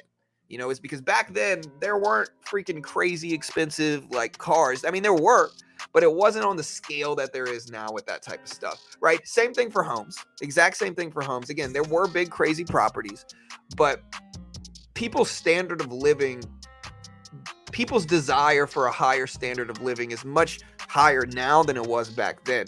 You know, somebody mentioned it yesterday, but back then people were okay with living in 1,000 square foot home. You know, now that standard, that desire is much higher. And so what do we see? We see less 1,000 square foot homes being built. We don't see that being built anymore. We see more 6,000 square foot homes being built. And that's going to skew the averages. It doesn't mean that life is worse today than the Great Depression. And again, that should be a really obvious and self-evident thing for anybody out there. Like, that should be very obvious. You know, like the desire for a higher standard of living is much bigger percentage-wise today than it was back then. And that's an obvious thing that people should understand.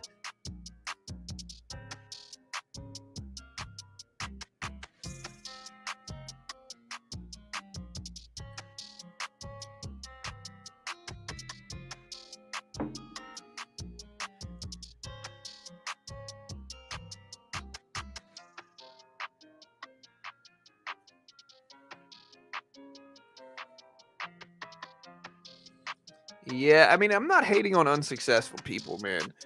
But I think it has to do with perseverance and relentlessness, right? I think you have to be successful, you have to you have to have a high level of perseverance. Like, you got to keep freaking trying, you know? You got to keep pushing, you got to keep trying, you got to persevere through the failures and keep pushing, right? You got to be relentless with what you want, and you got to keep trying until it clicks, until you do it. You know, they say the average person fails at 6 businesses before one succeeds. And again, I'm a testament to that. That's absolutely true. You know, I tried a bunch of different things. I tried to make a site called like Passive Income Center. I tried to make all these different things and I failed at them. And then a couple of them clicked, you know, real estate clicked. I learned to program and code, that clicked. This business clicked, you know what I mean? And so eventually it clicks, but you got to keep pushing. You know, you can't just try and fail and then just kind of give up and go party. You know, you got to actually like, you know. And again, a lot of people I know, like some of the biggest opponents of capitalism are those who basically partied their whole 20s and 30s. Like, they partied their whole teens and 20s. I should say, not their 30s. You know, now they're in their 30s and they're behind where they want to be, and that's not capitalism's fault. That's their own fault. And again, maybe it was worth it. Maybe having that fun in their life was worth it. But you can't blame everybody else for that, I think, you know. And again, with that said, just to take the other side of that, I think certainly some people got the bad end of the stick here for sure. You know, I think certainly some people had it rough and it was unfair. And that's life, though, you know.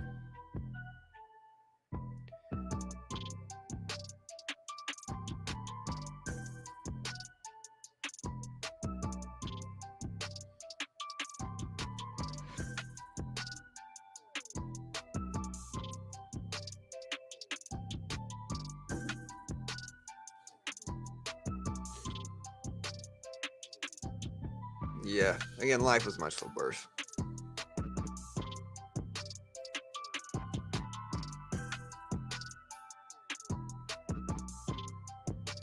Before, you just had to get a degree and a nice stable office job waited for you with a much higher than average salary. Right, but the standard of college was different back then, Sim. So like the standard of like people who go to college versus don't. I'm sorry, I said that wrong. The standard of people who went to college and didn't is just much different. Okay, so to put this into perspective, right? Back in the day, everybody didn't go to college. Like a lot of people chose trades and other things instead of college. Only a small percentage of people went to college back then. And so what did that mean? That made them stick out a lot more when you had degrees, right? When you actually had degrees, that made you stick out a lot more because everybody didn't have them. Over time, the degree standard has changed to where it's much more of a degree standard now, to where if you don't have a degree, you're certainly in the minority. And it's going to be harder to get jobs. And of course, that's going to dilute the amount of jobs that's available because everybody has degrees now. And that's slowly trickling more. And now you need an MBA. Now you need, a master's, all this different stuff. But the standard of college has changed, it is what it is. Life changes. We got 18 minutes, guys. 18 minutes.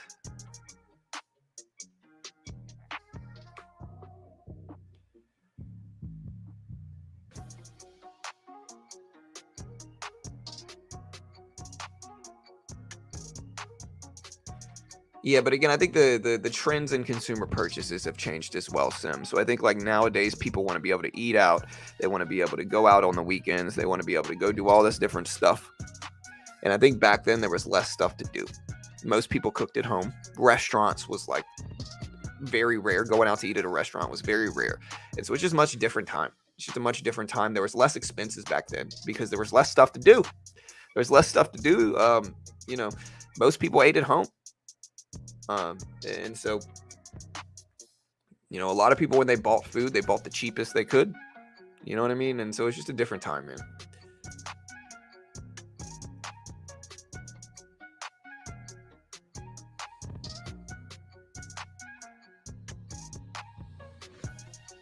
No, it's all good, Sim. We can agree to disagree, dude. I'm okay with somebody disagreeing as long as you're not disrespectful with it.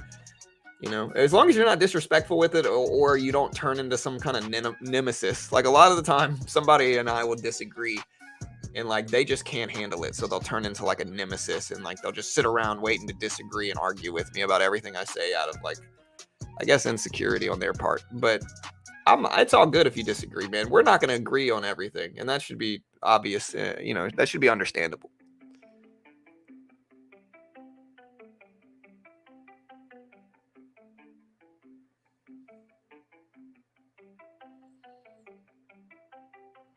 Does Jobless claims have an impact on crypto? Not really. It depends. Each release is different. It's a weekly report, so each release is different. But I don't think it's going to have a huge impact on crypto. It might. I'm not sure.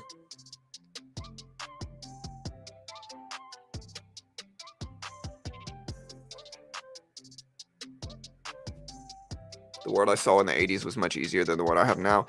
Yeah, but I think part of that is nostalgia too, right? It's nostalgic to look back on, your younger years and with envy, to a certain extent. I think that's normal. I grew up in the 90s and early 2000s. I look back at that time as a much simpler, easier time where things were a lot easier on me. But I think that's just human nature, though.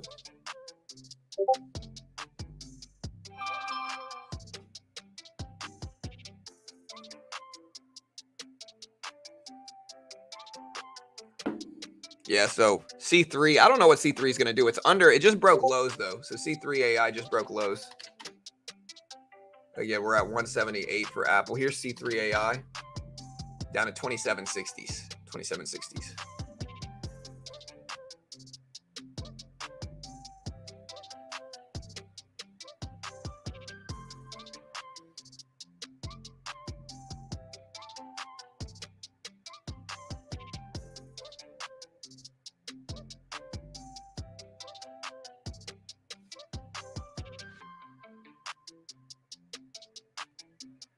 Do you think treasuries are a good buy now? Everyone is so negative on them, but when the Fed lowers rates, they will go up significantly, especially longer duration, 20-year. I mean, whether you want to buy bonds or not, Curtis, depends. on what you think the S&P 500 is going to do. Bonds are pretty safe, you know. I'm not going to tell you not to buy them. I'm not going to tell you to buy them either. It's up to you on whether you want to buy treasury bonds or not. You know, if you don't know what a treasury bond is, guys, treasury bond is guaranteed returns, right? So it's usually a lower yield, but it's going to be a guaranteed yield backed by the U.S. government. So, I mean, yeah. I mean, do what you got to do.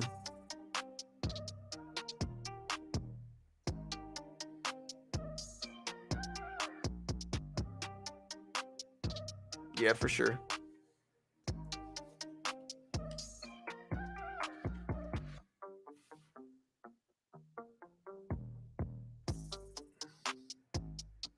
Yeah, November, there'll probably be some volatility. Yeah, 4%. I mean, 4% is 4%. You know, again, you put in 100K, you'll get about 4,000 a year. Yeah, I mean, it is what it is. But again, understand, like, the U.S. government, to a certain extent, is going to be putting their money in the S&P or the NASDAQ and earning 6 to 12% yearly. It depends on how long you want to hold it, I guess. Right? If you're trying to hold something for 20 years, personally, I'm just going to buy the S&P 500 or the NASDAQ, gold, real estate, and sit. You know, that's going to appreciate so much more than bonds are going to over the next 20 years. That's going to appreciate so much more, in my opinion. You know, just buying stocks and holding for 10 to 20 years is going to appreciate much more. Love you. Love you. Have a good day. But yeah, buying bonds, it'll give you a yield, but I'd prefer to buy just the S&P, NASDAQ, Dow, gold, real estate, something. Those are going to generally do much better long term over a 20-year period. You know, that's a long time. People don't understand how long that is. Like, the compounding effect long term is substantial. If you look at a compound calculator, let's see. Here's the government's compound interest calculator, right? So again, let's say something, let's say you got what's a good number? Let's say you got 100K, right? So you got 100,000, okay? And you stick that money in the S&P 500.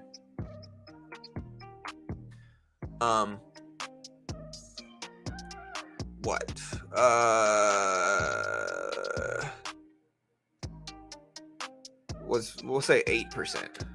All right, we'll say 8%.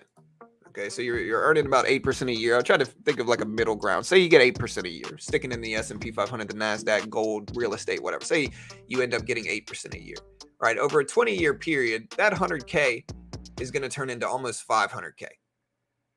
You know, and so compounding is powerful. Like, you are going to almost 5x your money holding that in the S&P 500 most of the time. Like, unless you get unlucky and the market crashes before you cash out, which is possible, you know, you're going to earn roughly that. Say you get bonds, right? And you make 4%.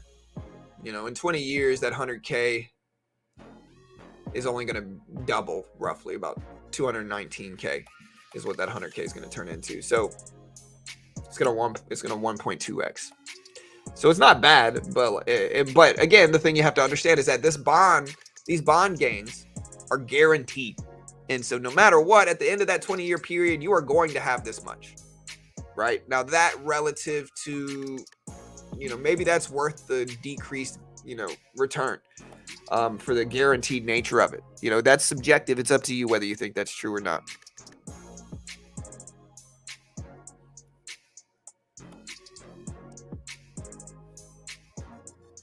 If you get 8%, yeah, I mean, but over 20 years, I mean, you're going to get something similar.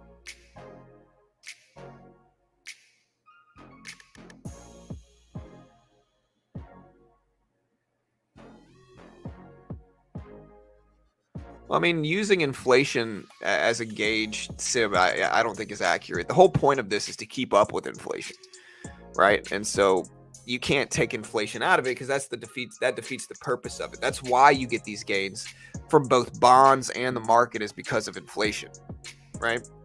Again, you can do the same thing with bonds and say, well, what happens after inflation, right? It's the same thing. But again, The whole purpose of the S&P 500, real estate investing, gold investing, is to keep up and hedge with inflation long term. Like, that's the purpose of it. Hey, dude. How you doing, man? Love you. Have a good day at school, bud.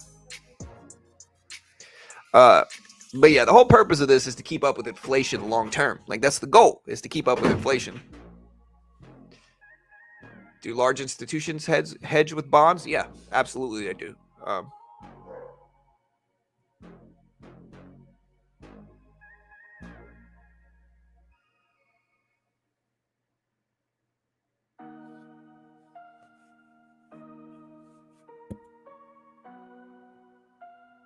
SQ going for $19. That's the short Q, right? Well, yeah, it's probably ripping up today because the Q's falling. Here's the Q on the right. The Nasdaq's dipping.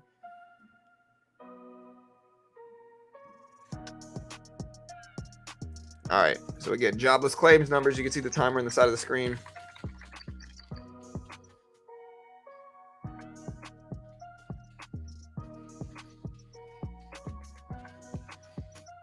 Again, expectations for today's jobless claims report are for 234K. We also have non-farm productivity.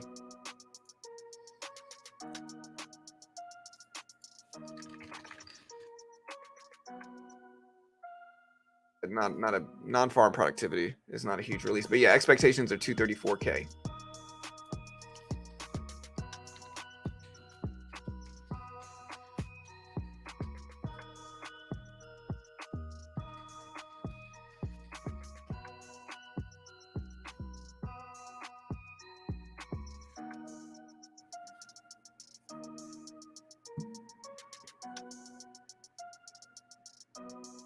I have my license, Tyler. You know, I'm not super active with it, but I do have my license still. All right, so I didn't do a poll today.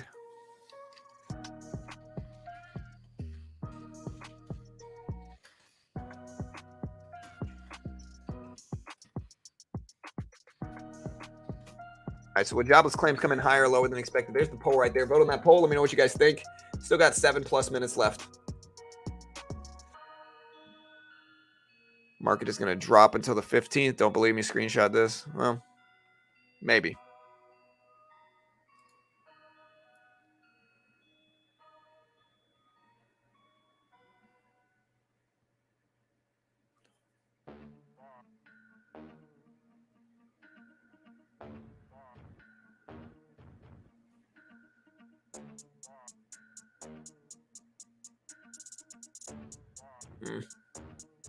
All right, so again, there's AI. Here's NVIDIA. NVIDIA is very relevant for all this stuff too. There's NVIDIA at 460s. NVIDIA with a big red day.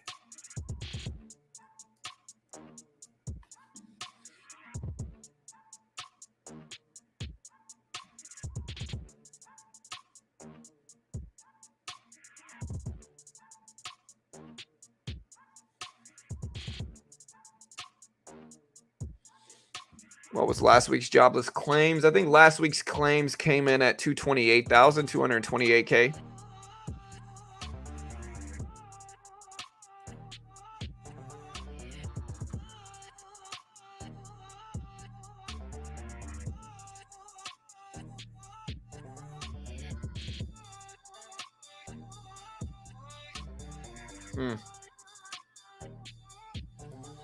So SOXS getting hyped up, almost up to $10 a share. This is the short microchip ETF, right? SOXS is the short microchip ETF. It's up to 980s right now, 980s. AMC is still down, but bouncing back up a little bit here. We'll see if AMC holds. AMD, another microchip stock, down as well with everything else. Here's the SPY on the left.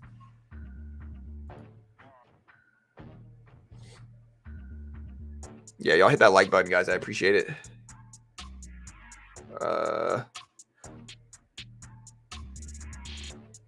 I love that yesterday you said the market is contrarian. So I wonder where she goes today, waiting for the poll. Yeah, well, last couple jobless claims reports have caused positive reactions if it was over expected.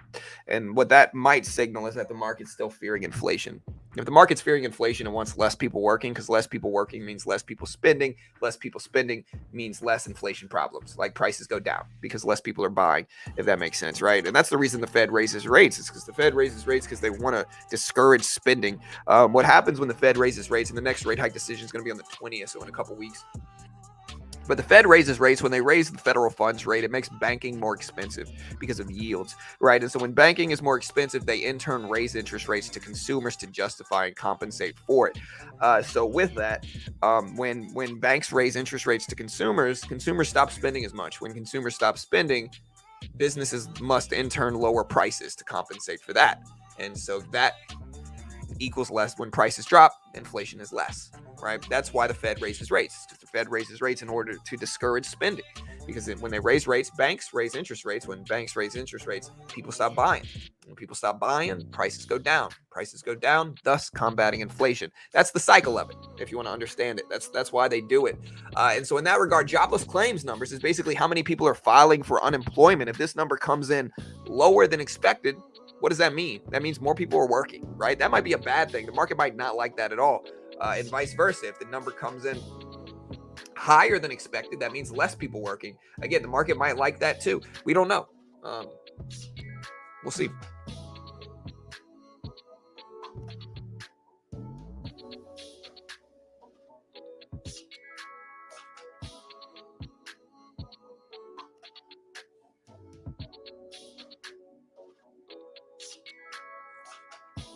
Yeah, honestly, I could probably do pretty well in real estate, Tyler.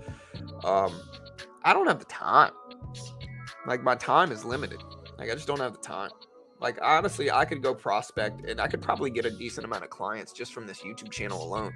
In all honesty, like, think about it. Like, I could probably market to you guys if I wanted and get some real estate clients if I want. But I just don't have the time to deal with it. Most of the time, like, I've tried to have clients over the last few years. A lot of the time I avoid the call. I don't like answering the phone. If you ever try to get in touch with me, I don't answer the phone. You can text me, I'll probably respond, but I hate talking on the phone, which is not really a good thing to do in real estate. But it is what it is. Yeah, tomorrow we have ARM, the new IPO ARM. 2 minutes, guys, 2 minutes.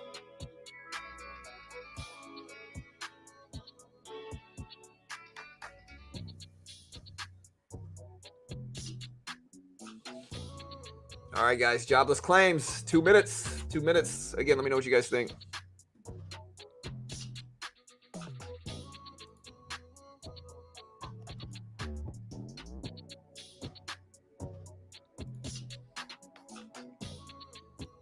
Again, we're going to throw this in sub-only mode, so if you have not already, hit the subscribe button, hit the notification bell. We just put it in sub-only mode. Everybody announce yourself if you're subscribed. Show us that you're supportive and subscribed. We still got about a minute and a half left.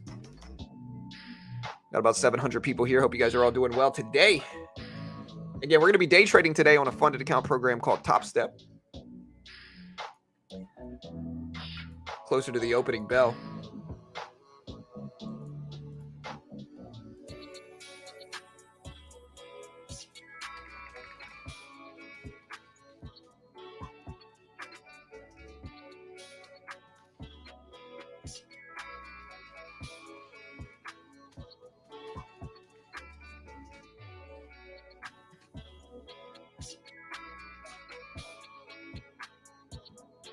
All right, guys, less than a minute.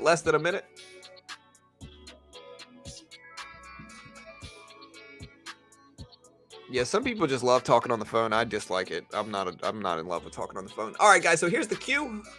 Here's the SPY. SPY at 444, Q at 372 or so. Again, jobless claims expected at 234K. Remember, hit the live button next to the play button. Make sure you're fully caught up on stream. You want to make sure your live button is red. And here's the release right now.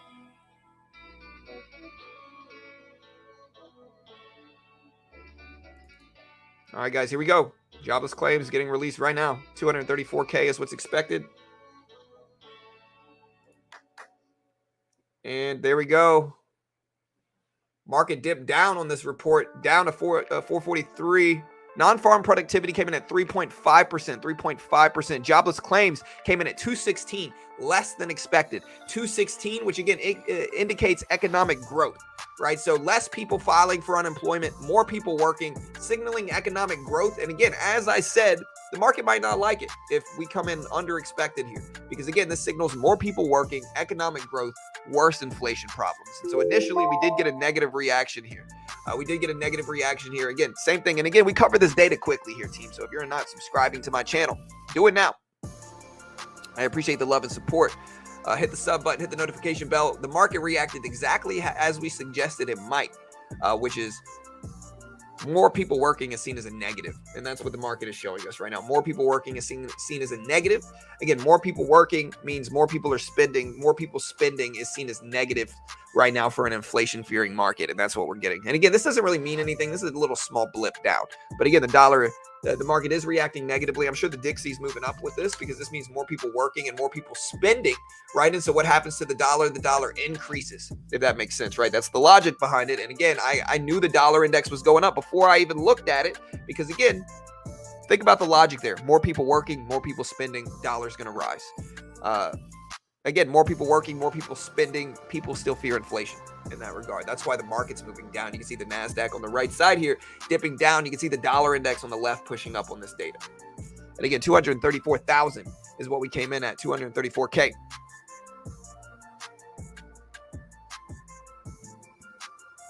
We'll see what happens to the Dixie right here. Here's the Q on the right. We'll see if we reverse. And again, if you want to check out Top Step, it's a funded program for futures. You can day trade in futures, buy market, buy bid, sell the ask, just like day trading stocks, but there's no PDT rule in futures. And you can day trade the NASDAQ, gold, silver, the S&P 500, and what's called the E-mini.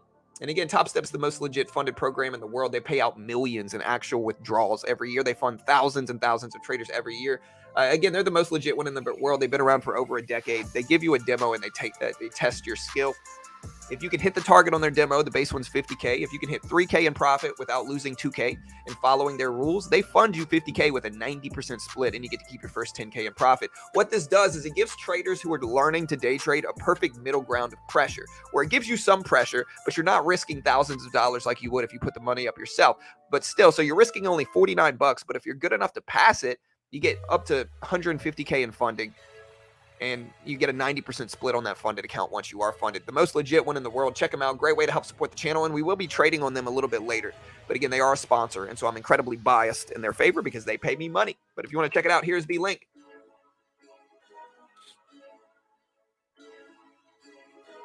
Again, dollar index ripping up, the Q ripping down, which is the NASDAQ. If you don't know, the Q is the NASDAQ. The QQQ is the NASDAQ ETF.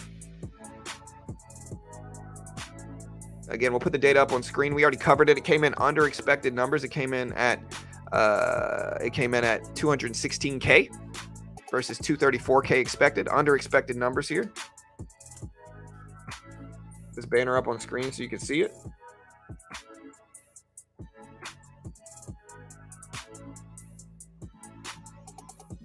Yeah, so there's the numbers. Again, the dollar index rising here. The Q is falling. So the Q and the NASDAQ is dipping down. The S&P 500 is dipping down. The dollar index is rising. Again, I'll teach you guys the logic here. The logic of this is more people working means more people spending, which is good for the dollar, bad for inflation, right? So what happens when we come in under expected, like less people filing for unemployment, which is jobless claims coming in under expected numbers, means more people working, more people spending. The Dixie rises. Again, as I said before this release, I think the market's still fearing inflation. At least that's what the latest round of economic data has showed me, is that the market is fearing inflation still. And so that's the reason that the SPY, the S&P, the NASDAQ, the Dow are all down from this report, is because, again, more people working ultimately means more spending, and that can be seen as a negative in this current market. Again, we'll put it up on screen too if you want to see it. Again, hit that like button. Again, we cover the data quickly here, so subscribe if you haven't yet. Again, we cover all the major economic reports very quickly, live right here. Well, I mean, it's like the whole world is dependent on how many Americans work or not. I mean, not really. We're looking at the U.S. market. So, of course, the U.S. market is going to be influenced by employment numbers. I mean, that's just a very self-evident thing. Of course, the U.S. stock market is going to be influenced by U.S. numbers. The rest of the world relies, regardless of what anybody says, the rest of the world looks at the market, the U.S. financial system, for influence. Like, obviously, like they hate on the U.S., but they all look at us for finance. You know. Yeah, I don't think Microsoft's been doing all right.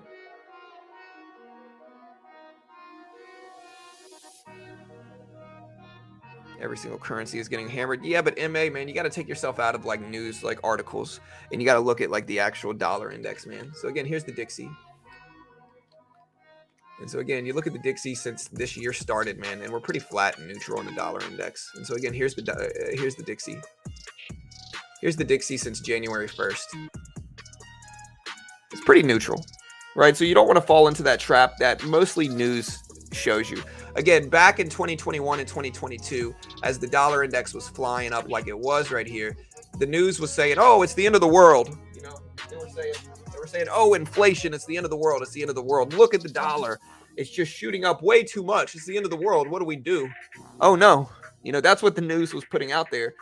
Again, you zoom out and then you look at this. Then when the dollar started to fall, those same news groups, those same news, what did they say? They said, "Oh, our dollar is crashing. It's the end of the world. Look at our dollar. It's crashing, guys. It's crashing. It's the end of the world. Look at this. It's crashing." And so no matter what the dollar does, they're saying it's the end of the world because their job is to get clicks. All right. Their job is to get clicks. Don't be fooled by that. You know, again, if you watch that stuff, you'll be in a constant state of, "Oh no, the world is ending." But you got to stop, take a step back, and think about why they're doing it. They're doing it to get clicks, man.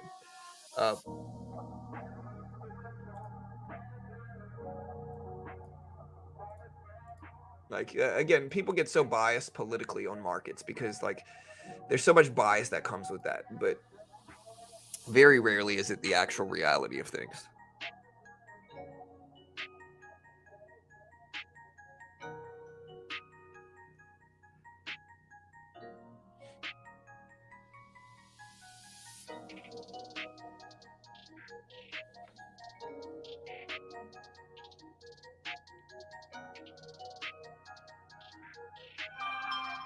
Well, it ultimately means less people are filing for unemployment. Dev is technically what it means. So it means less people are filing for unemployment. And so, yeah, I mean, we could interpret that a number of different ways. The easiest way to put it is less people filing for unemployment, i.e. more people working. You know, but again, you might interpret it differently, and that's all good. So again, most stuff is dipping down some here.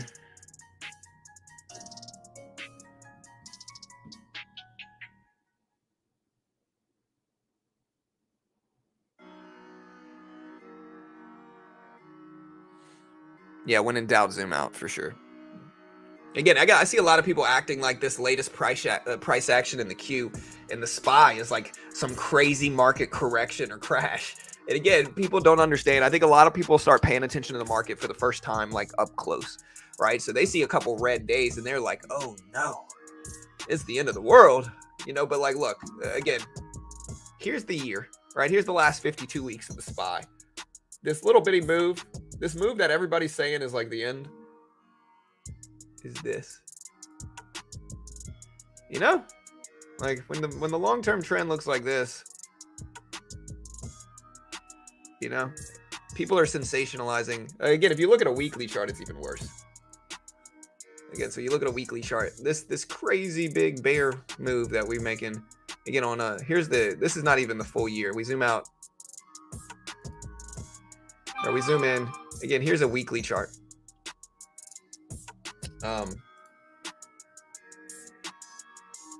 That is the crazy big down move that everybody's talking about. But I think this should have been expected, though. It's September. You know, they call it slow September, the September slump. It's all the same thing, you know, which is like liquidity's lower in September. People are less likely to take big positions.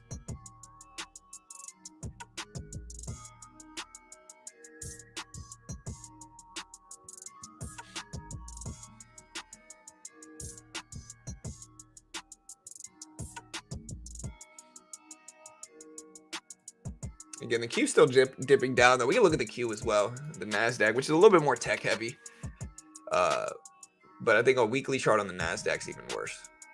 So again, same weekly chart on the NASDAQ. This is the crazy, we're down to here now. But that is the blip on the long-term chart of what this last couple weeks look like. And so just don't let, again, a lot of people were calling the market short way back here. And now that we finally have a taste of red action here, they're trying to act like they were correct or they were right. A lot of egos float around the market, and I have an ego too, of course, but we're not in trouble yet. I think if we start to dip on the Q under 350s, I think that'll be a bad sign for sure. I think if we start to come down under 350s, that's bad. If we look at the SPY, for instance, I think if we come down under 360s, I think the SPY really, if we come down under $400, I think that's a very bad turnaround. But even in a longer term chart, it doesn't mean anything. If we look at a yearly chart, it'll be a little bit more understandable. But yeah, I think if we come down under if we start to dip under 400s, if we come down way under here, which is really a long way to go. In order for us to dip under 400, we would have to do this.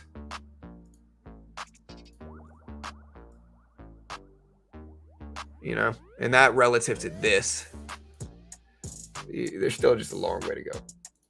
Microsoft falling down though. Nvidia is the really one that has been affecting the market negatively, and Nvidia has been on a crazy run too.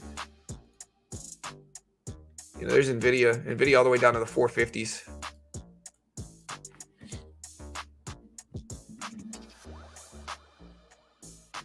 How do you choose to invest in red days? Red days don't really influence whether I buy something or not. I look at the longer term chart if I'm investing. And again, I'm also looking at the viability of a company long term. I'm more likely to put money in a company I think is going to be okay long term. I'm less likely to put money in something that I think has vulnerabilities long term. I'm not going to buy Dish right now, like a TV satellite dish company. I think that's super risky. I'm not going to buy Peloton right now, a company that was hyped up. Basically, I don't invest in mid caps because mid caps can have some of the highest risk in any investment you ever make. And a lot of the time people are tricked into buying them because mid caps, again, there's some people that might disagree with what I'm about to say, but try to listen to what I'm going to say here objectively if you can, right?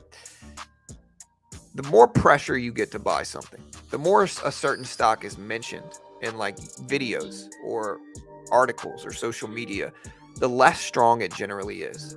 And so you might ask why that. If you see a video saying ABC stock is going to 1000x or ABC stock is going to go up 500% in the next month, watch. Those are generally the weakest stocks you can buy.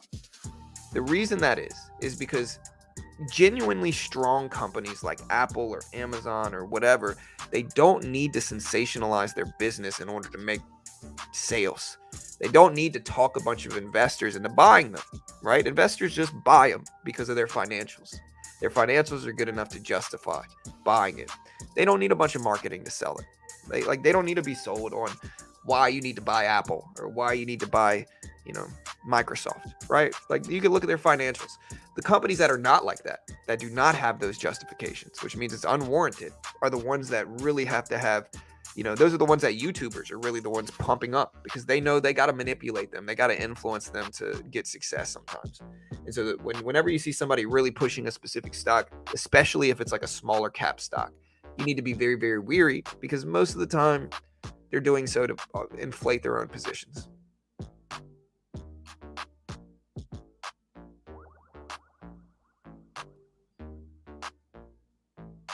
I didn't even know Kmart was still around. Just trying to wrap my head around why lower jobless claims can cause a negative effect on the market. Because again, okay, so Jay, the way you have to look at it is like this, all right? So you got to look at it in terms of there's two ways the market can go in terms of what the market wants.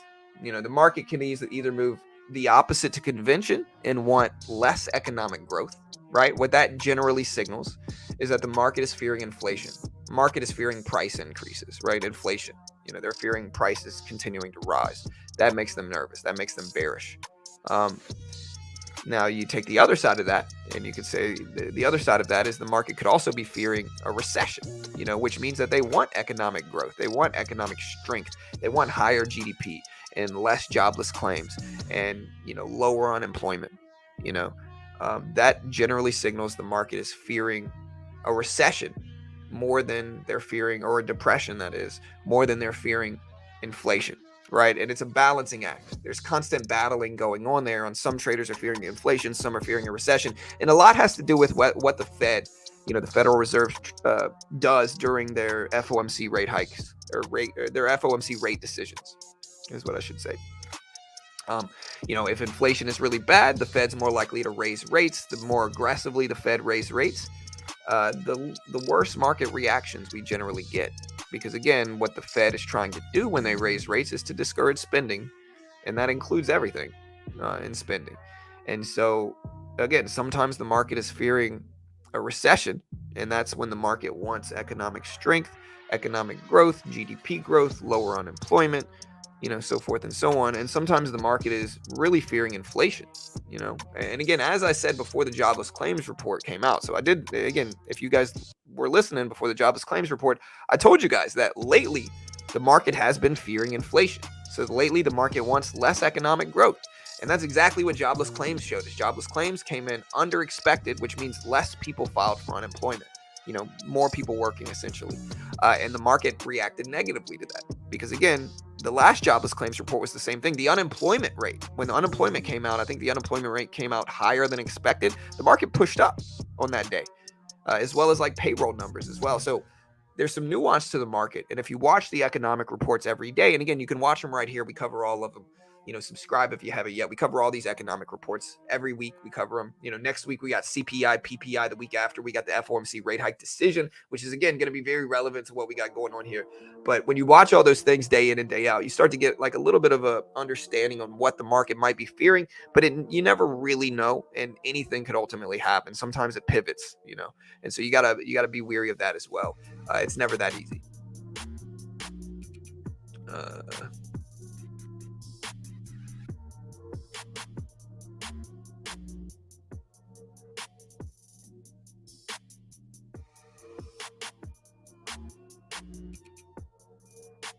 Yeah, all good.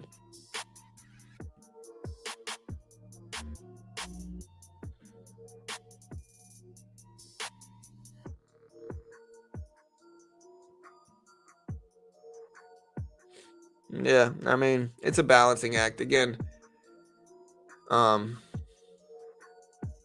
it's a balancing act. And so generally raising rates will cause more short-term pain in markets, right? So like if the Fed chooses to raise rates, it'll usually cause it can cause short-term pain and negative reactions in markets, but ultimately raising rates will do more long-term damage to inflation relative to like a pause or a skip like we're expecting during this next cycle, which again might be a little bit more dovish or bullish short term in markets, but also will do less combating towards inflation long term. And so it really is a balancing act. And really, we have CPI next week, which is the Consumer Price Index. It's the world's biggest, or it's not the world's biggest, but it's probably the most watched inflationary gauge, right? It's the data in which the market, and especially like retail, watches very, very heavily. Like usually when we cover CPI, we'll have thousands and thousands of people here sitting on that data waiting for it. And we cover it quickly. Like one of the reasons people tune in here is because we cover that data quickly. We've got a bunch of different sources that allow us to report it very fast when it comes out, usually within less than a second. And so, yeah, subscribe if you haven't yet, because we're going to cover it next week as well.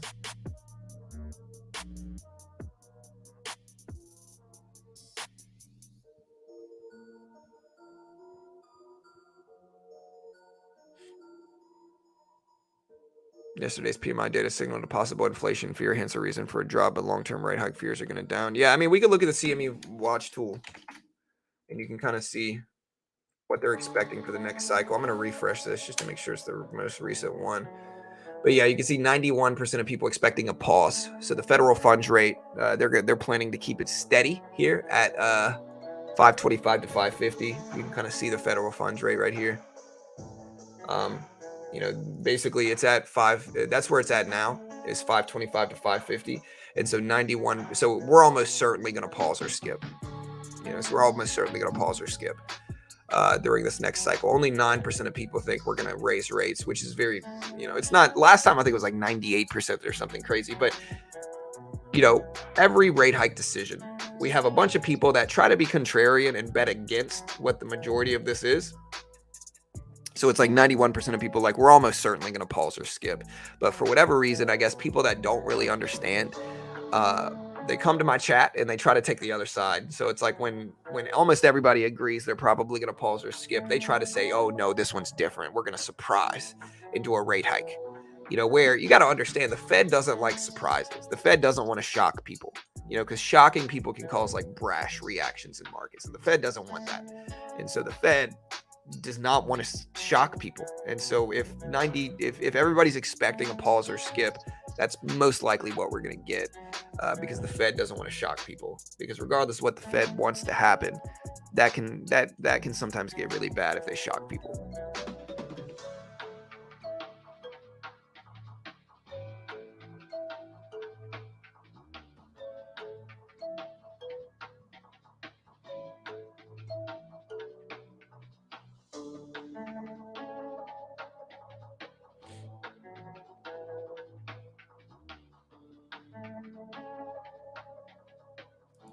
All right, guys. And again, let me know what you guys think today. We're just kind of hanging out. We still got a couple minutes before the open.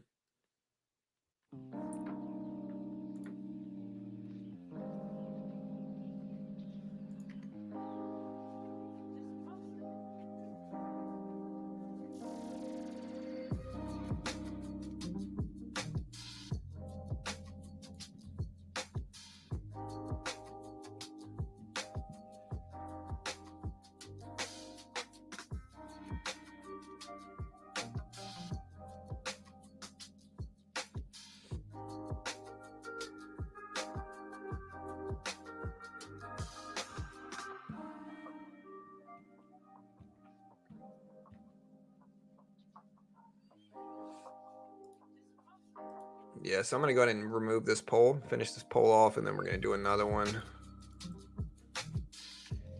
Market bounced back today after yesterday's red movement. Yes or no, vote on the poll. Let me know what you guys think. Does the market bounce back? Yeah, I saw you, OD, made 7K already this month. Nice, man. Good job. News on Apple down over 3% this morning. Yeah, Apple's down. The whole market's red, though. The whole market's down. Q's down, SPY's down, Apple's down, Microsoft's down. Everything's basically down. Walmart did well yesterday, so that's good.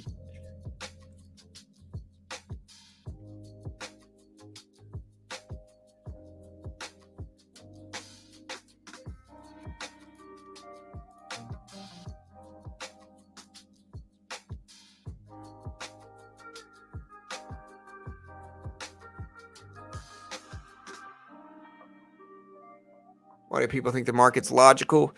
Usually people are just emotional because they've been wrong. So like, again, if you're telling everybody the market's going to crash and you're betting against the market long term and the market just pushes up, like just rips up, instead of being like, hey, I was wrong, which is very difficult for a lot of people to do if they're immature or they're not accountable or whatever it is.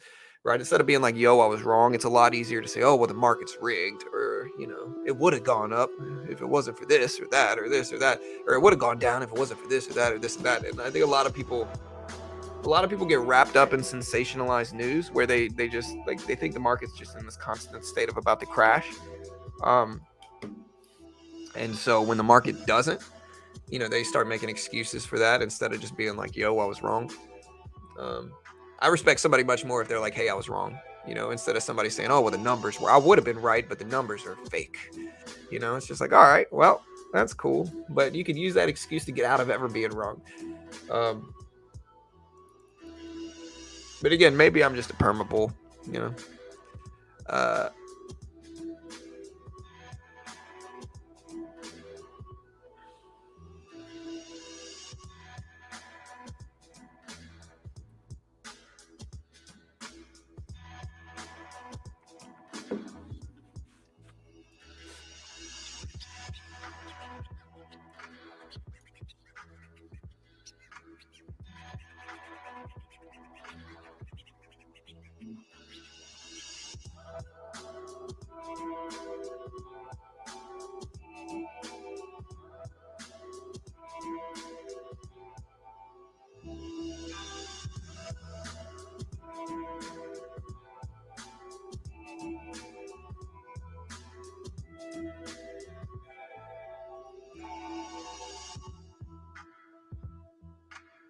Being wrong doesn't pay the bills. Where to buy the ARM IPO? The ARM IPO goes live tomorrow, I think, not today. Nvidia started to bounce back up a little bit. Q back up to 370s.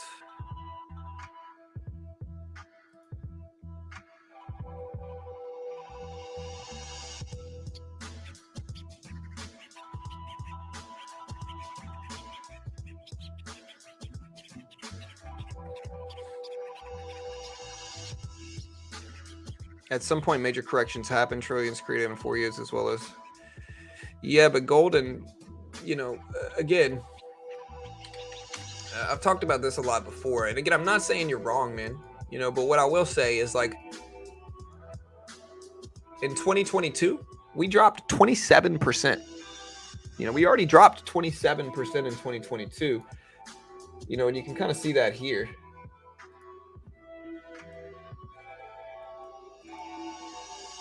Like, that's a pretty big drop, man. A lot of people would argue we already got the correction within the last 2 years. I mean, do y'all really think the market's going to have 2 major crash/correction periods in 3 years? I mean, I guess it's possible, but I think it's lower probability. And I think that's what I've been saying since here. And, the market's been going up well. The market's not... Bear markets don't last forever. And sometimes they last for, at max, they sometimes last for 5 to 6 years. And that's like max, So again, maybe, but I don't know. Yeah, the RM IPO. Does anybody know what time it's going to go live? I don't think anybody does, but I'm trying to guess.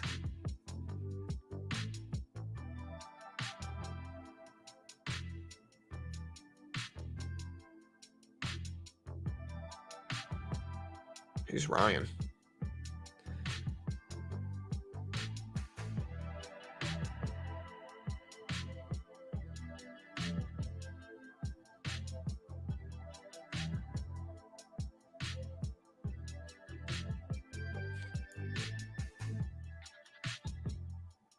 Yeah, and maybe, guys, again, maybe. Like, maybe we do crash. Maybe you're right, Corey. Again, I'm not sure.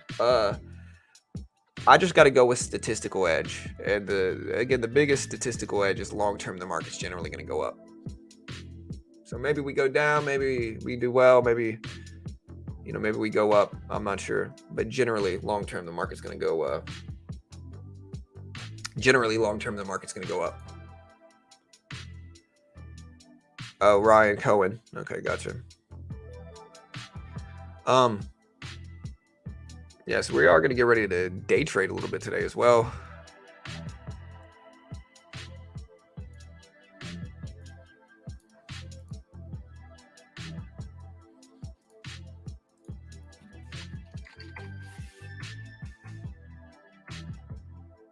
What is this right here? So I do see Palantir start to move up. So I see Palantir start to move.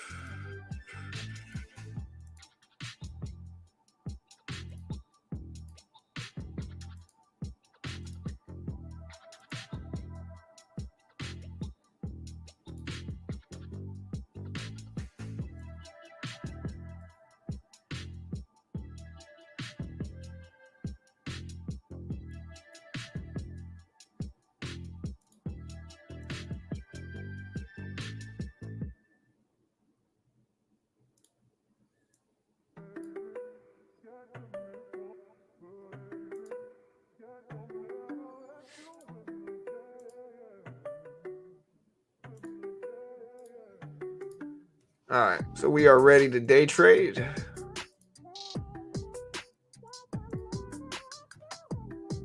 Looking at the NASDAQ here, which has kind of been on this obvious downtrend.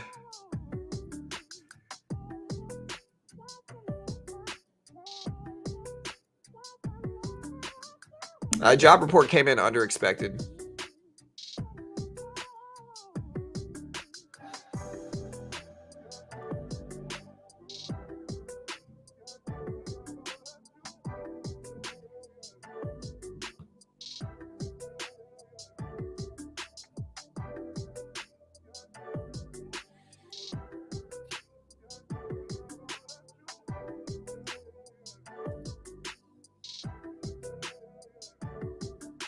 Also, do me a favor, hit that sub button if you haven't already. Hit the notification bell. I appreciate it. Let's keep the growth up here on this channel. Again, this is every couple quarters we get a slow period. The last like 2 to 3 weeks has been a slower period. I mean, last week for the Jerome Powell Jackson Hole conference, we had like, I think it was like 6, 7, 8,000 people live. We got like 30 or 40,000 views. So I mean, it hasn't been that slow, but September generally a slower time. And at this point in time, we're in a period where it's not earnings season. We don't have any economic data until next week, and it's just been a slower week, which is okay. I've been enjoying stuff. Like I said, I've been doing jiu-jitsu a little bit more lately, which has been fun. But yeah.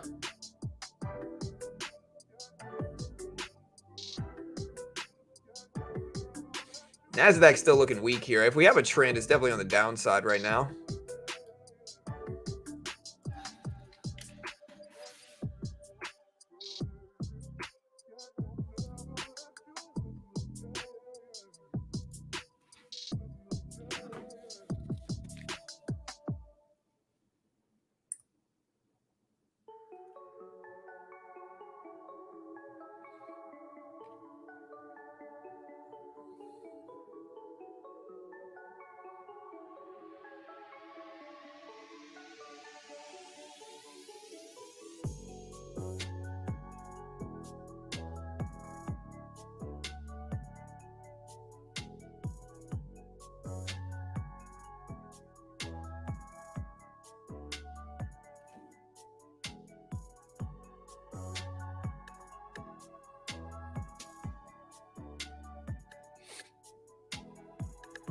All right, guys. So yeah, we got a little bit of time.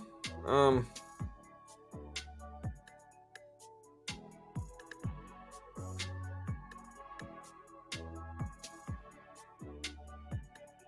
we do have that ARM IPO tomorrow.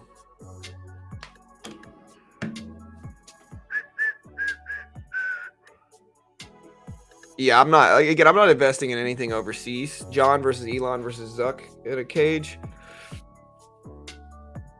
I would probably beat Elon. I'd probably lose to Mark, honestly. As much as I hate to admit that. Like, I'm a BJJ white belt. Like, I know some stuff, but like, I'm a white belt for sure. You know, to put it into perspective, in Brazilian Jiu-Jitsu, it takes a few years to go from white belt to blue belt. So it takes a few years to go from white belt to blue belt, and generally to be like, karate is one of the most ridiculous ones because like, they just give you belts just for fun, right? Like in karate, you got a bunch of, like, I was watching Cobra Kai with my kids. My kids like Cobra Kai. And, you know, they've got all these like prepubescent teenagers that have black belts. And it's just, bro, like, y'all go home. Like, you know, in actual like combat sports, like in Brazilian Jiu-Jitsu, in order to be a black belt, you need to be doing it for like 10 to 15 years.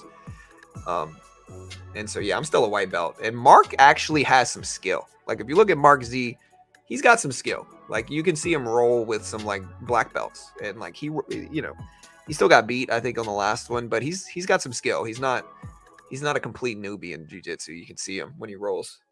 He breaks guard. He does a lot of different stuff. So,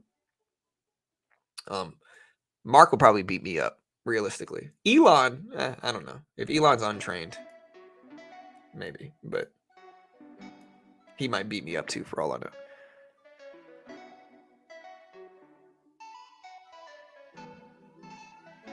I don't know what Mark is. I think Mark's either a purple or a blue belt, but I'm not 100% sure. I think he's either a blue or purple. He's a blue belt. Yeah. So blue belt takes a few years to get. It's not something that is. You can get stripes on your white belt, I think, but it takes a few years. Conor McGregor just got his black belt. And people are saying he doesn't actually deserve it. I disagree. I think Conor's probably a legit black belt. You know, they bring up the Khabib fight, but like Khabib's a beast, man. He's like, you know, he's been training his whole life.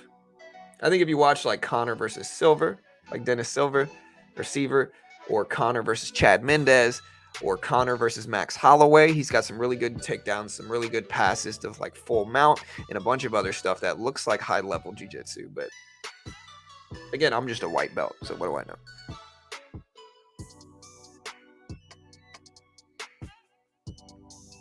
Yeah, judo's okay, but judo's all right. I did some judo as a kid too. I remember I was doing judo. I can still remember this. I must have been like 8 or 9, and I did judo. I did karate as a kid. I remember I hit my head one time. I got thrown in judo, and I pushed. I can still remember the feeling where I touched the back of my head like this, and I looked down at my hair, and there was blood everywhere on my hand. And so I can still remember that. Judo, you get thrown around a lot.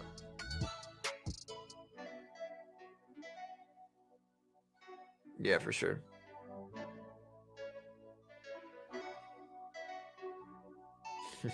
Maybe. All right, so NQ up to 15.2K on the E-mini. The SPY's still down. We got a little bounce there. I don't know if I'm confident enough. I still think the trend is down. At least it has been since early this morning. And so I still think the trend's a downtrend since early this morning. Yeah, I mean, Connor's he's definitely juicing.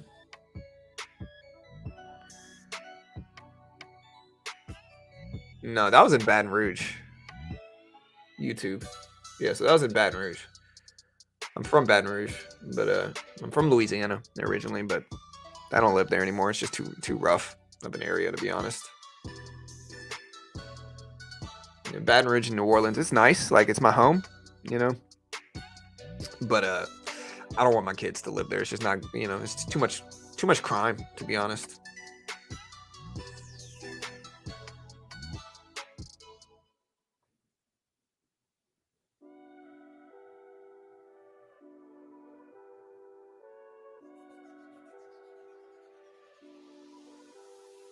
Yeah.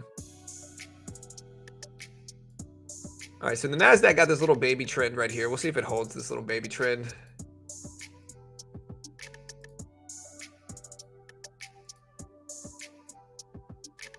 So here's the little baby trend on a 1 minute. I'm not saying it's going to hold that, but we can watch to see if that breaks. I'm not going to take any positions yet until after the open.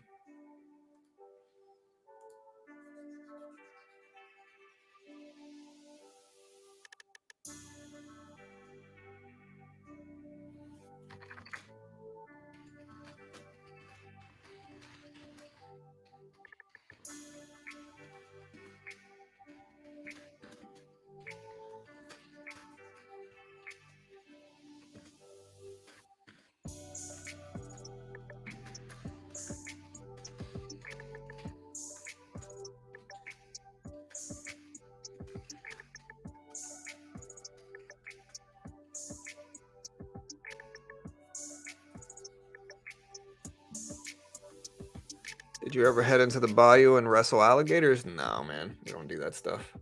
There's a lot of Louisiana stereotypes.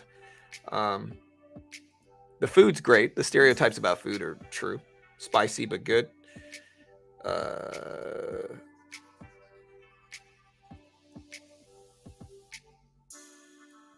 I'm looking at Palantir. Palantir's down a little bit. Walmart actually had a green day yesterday, which is surprising. Again, Tesla's still pretty red. Bouncing up a little bit, though. We're still in that little baby trend. The Q's starting to bounce back up, too. SPY is, I guess, doing the same thing here. The S&P at 443.20.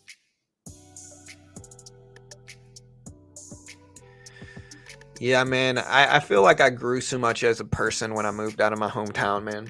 I feel like I grew as a person, you know? Like, when I was young, I was dumb, and I partied a lot, and I did a bunch of dumb stuff, man. And once I moved out of my hometown, out of Baton Rouge specifically, and I stopped hanging out with a lot of my old friends, my life changed for the better, you know, very quickly. A lot of my friends still live there, and they're still doing the same stuff they did 15 years ago. Still at the same place. You know, some of them are homeless. You know, I know some of them are, or I feel for them, they're homeless. But yeah. Baton Rouge, tough city, man. It really is. It's my home. You know, you don't realize how bad it is when you grow up there, because that's just what you're used to. But Baton Rouge is a rough city, man.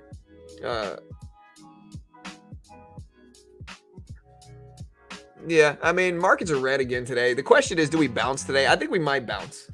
The market's down so much yesterday that like I think there might be some extension, and normally the way the market moves is that it'll bounce back a little bit from just big red action yesterday, but it doesn't have to, and anything could ultimately happen. We might drop, we might move up, we don't know. I guess my bias is on the upside because we're down so much over the last couple of days, but again, we could certainly keep dropping. I'm not sure.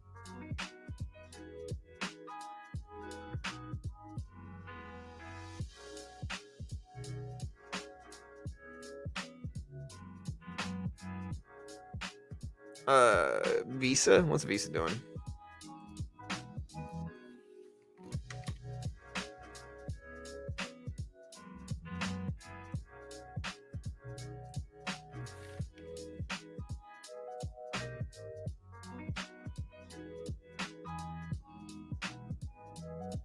You still got about 20 minutes. Again, we're still in this little baby trend. If I extend it a little bit higher, you can see it. SPY on a little bounce. The question is, do we do something like this, I think? So, like, here's the SPY dip, little bounce. Do we dip again like that? Like kind of a stair step down pattern like this? You know, is that what this little bounce is? Because, again, if we zoom out here, that's kind of what it looks like. It doesn't mean we're going to. But, again, you can see dip, bounce, dip, bounce. Are we going to dip again? You know, that's the continuation of that trend. I don't know.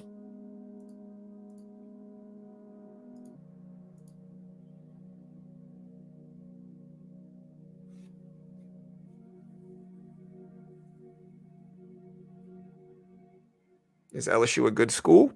Yeah, it's a good school. LSU's good. The area surrounding it is not good. I didn't grow up in the streets. Not really, you know. I mean, listen, I'm not claiming I grew up in the streets or anything like that. What I'm saying is my hometown, Baton Rouge, in general, is rough. High crime. Has been the murder capital a couple times. So.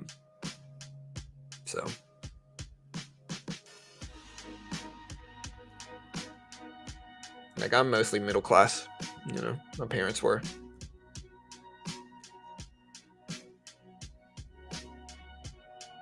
Yeah, they did. Mike the Tiger. Yeah, it could be a bear flag.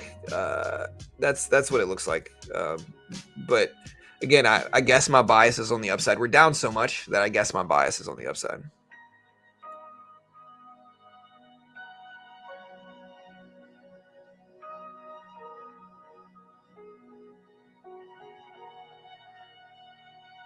Yeah, well, what does BB do though? Like, I don't even know what BB does anymore. Like, what's the purpose of their business? I know somebody said they were getting into AI, you know.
Yeah, so here's a stat, right, about Louisiana, which is my home state. For 31 straight years, Louisiana has reported the nation's highest murder rate. For 31 straight years, you know. And I think people outside of it don't realize how much it is, you know, like that. But it is, you know, for sure. That's why I moved, man. Texas is not much better, to be honest, but like, still, I love my hometown. I love, you know, I'm a big LSU fan, Saints fan, but I don't know if I want to raise a family there, man.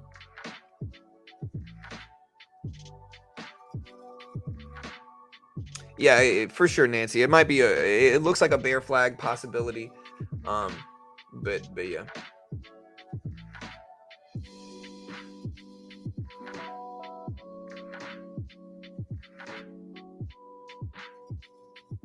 And again, the Q's starting to bounce up a little bit. We'll see if we break the top of this trend line.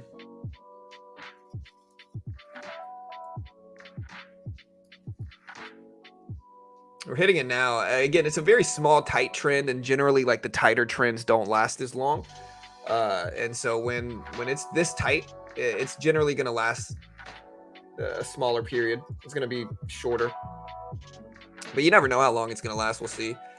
But it does look like a little bit of a bear flag considering all this. But again, I think the other nuance of it is we're already down so much over the last few days.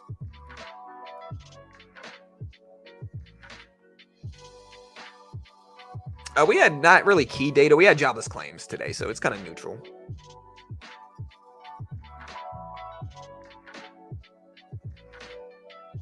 Hey, what's up, Tiny? Hope you're doing good.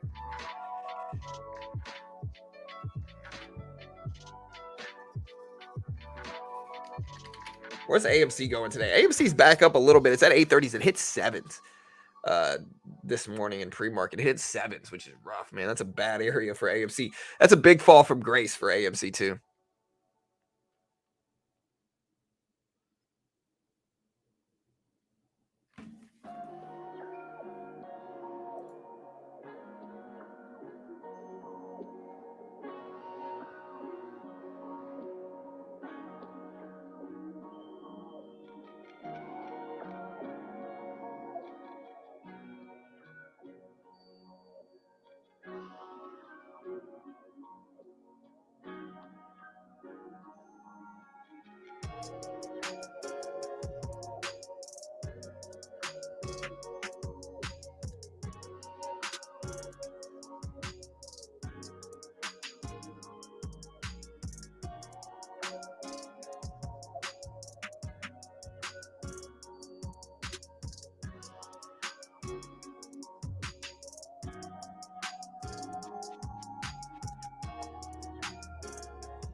All right, so we're still in this trend here, guys. So again, you can kind of see the little trend we drew. It's a very small trend, but we've held it. You can see the rejection at the top of the trend line that we've been watching here. So yeah, we've held that trend. LSU's a great school. It really is a great school. I'm a big LSU fan, but I don't want my kid to go there. You know, I don't want my kids to go there. I'm pushing them for A&M or somewhere, not LSU.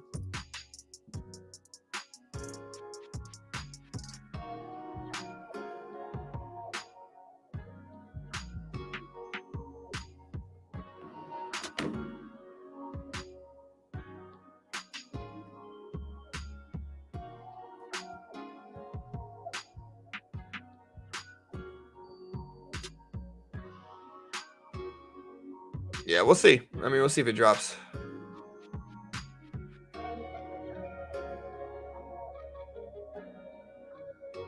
Yeah, I like Dutchtown and Prairieville area. Those are really nice. I lived there for a little bit when I was younger with friends and stuff.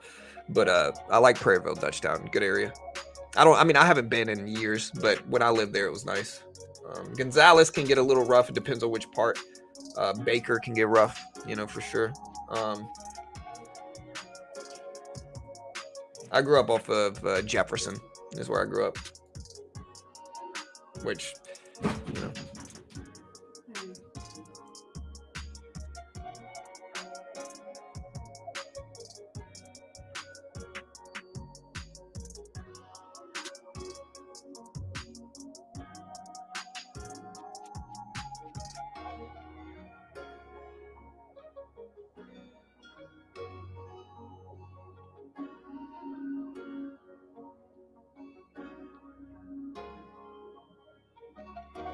all right.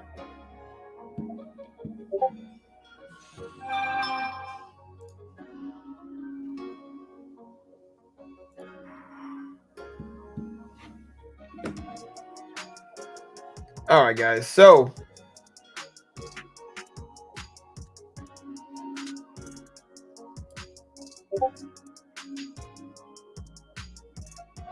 yeah, I know Woodlawn. I know Parkview area. too.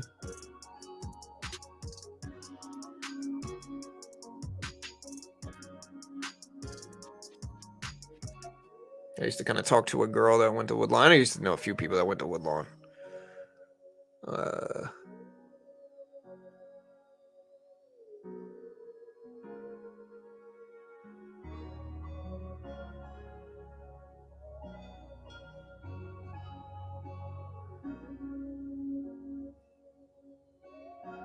Yeah, Flint's probably rough. All right, so we're starting to test the bottom of that trend. It's starting to break under it now. It's at 13s.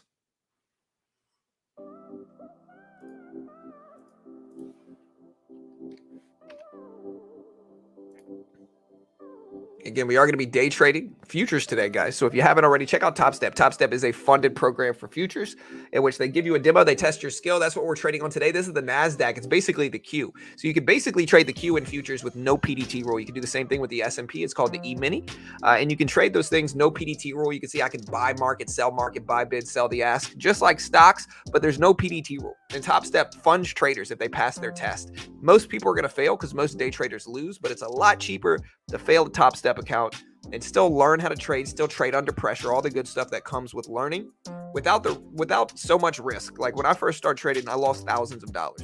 There's a way to limit that. You still have the same pressure to learn how to trade, but with less risk, in my opinion. And you can also potentially make a bunch if you can get funded, right? And if you're good enough to get funded, there's a 90% split. What they do is they give you a demo, test your skill. You know, the base one's 50K demo. You can get one that's 150K demo. And on the base one, the 50K, if you hit 3K in profit without losing over 2K, they fund you 50K with a 90% split. And this is a company that's regulated and located in the U.S. They pay out millions every year in actual withdrawals. They fund thousands of traders a year, and they're the most legit one in the world, in my opinion. They've been around for over 10 years. So again, check them out. Great way to learn how to trade. If you're trying to day trade, it's a lot cheaper to do this than to put up the money yourself, in my opinion. It helps you learn how to trade with less risk, in my opinion. So if you want to check it out, there's the link. Again, great way to help support the channel.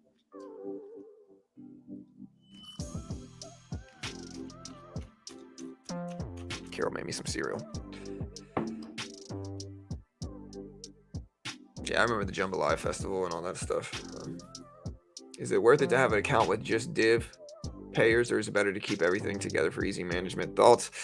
I mean, Robert, that's a very subjective thing. All right, we broke the bottom of that trend line here, guys. So we did break the bottom of that trend. But yeah, man, that's a very subjective thing. Like whether, yeah, it's just it's so subjective. It's so subjective. I mean, so like, it's just that's preference, you know.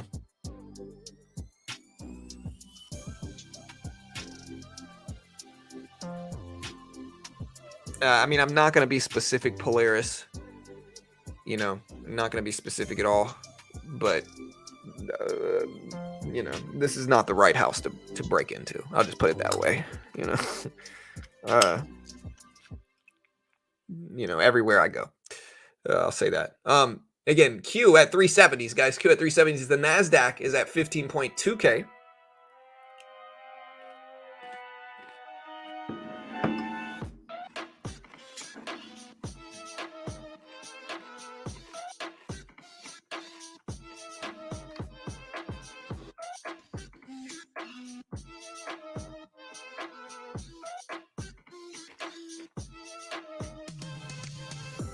So I use a platform called Quant Tower.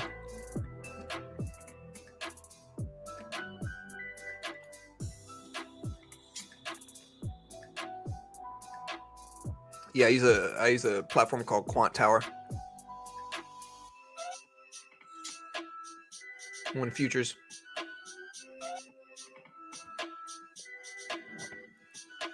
All right. So yeah, we broke out of that trend and then we popped right back up. You can see we're almost back to the top of this level.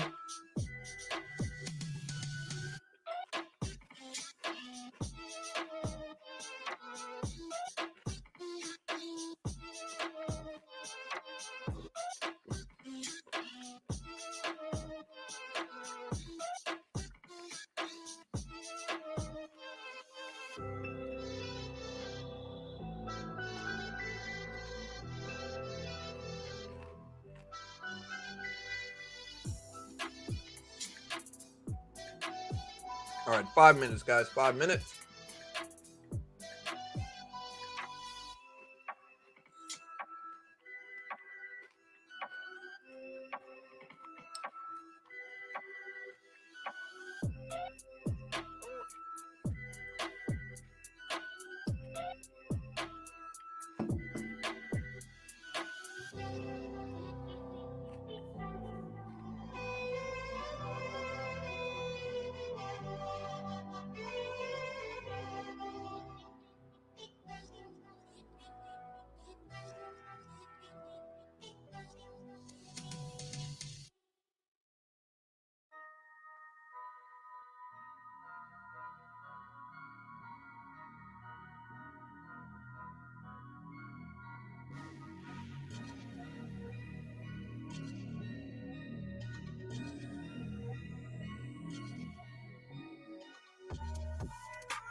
All right, guys. So we did pop back up a little bit on the NASDAQ, but still pretty flat. We broke that trend. Uh, but if you look at all the broad market ETFs and futures, we're pretty flat. Choppy trends, choppy trends. Sideways trends in both the Q and the spot today. We're trading the NASDAQ and futures on Top Step right here. So this is a NASDAQ and futures.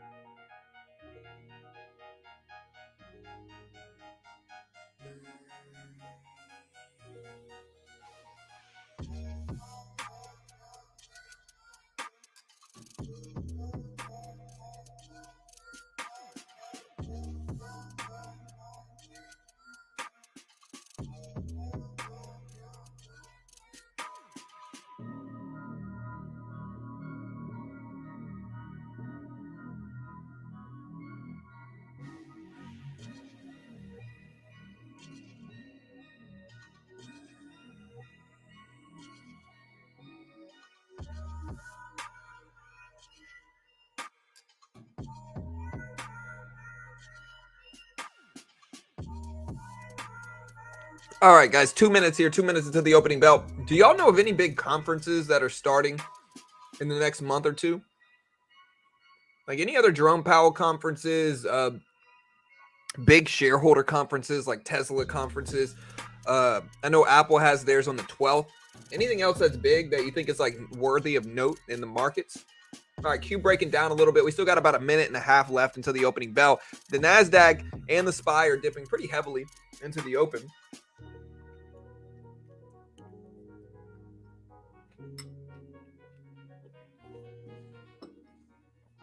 Well, yeah, I know about the FOMC meeting on the 20th. I mean, outside of the regular ones, I guess.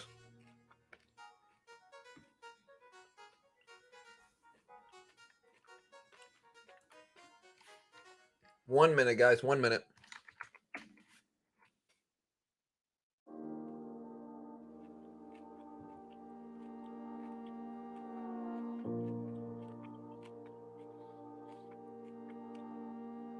AI forum where? All right, so here goes the opening bell, 45 seconds. You talking about applied intelligence?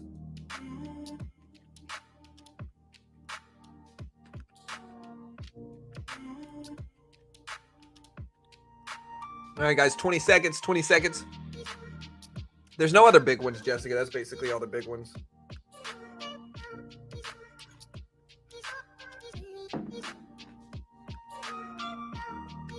All right, here's the open.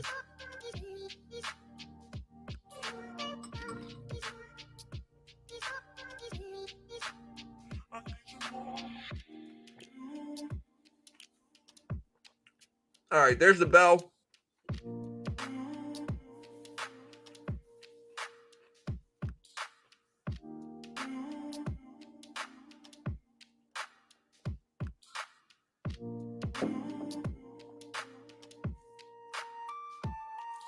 All right, guys, so there's the open. Mostly flat.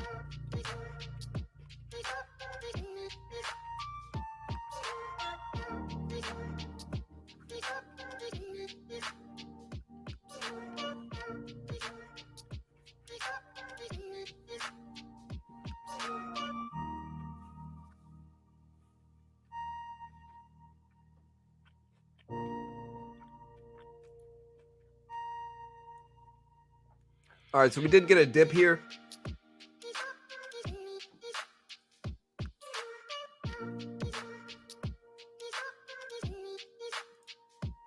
All right, so AMC still testing that $8 level.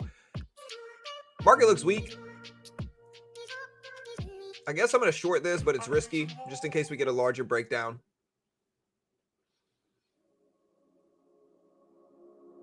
All right, so we just made about 50, 60 bucks. I'm not sure how much we made there, but we made something.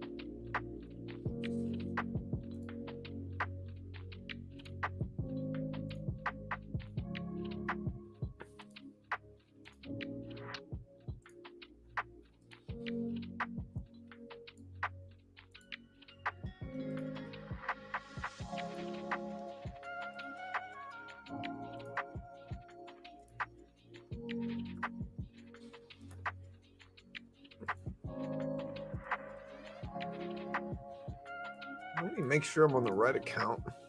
Okay, see it.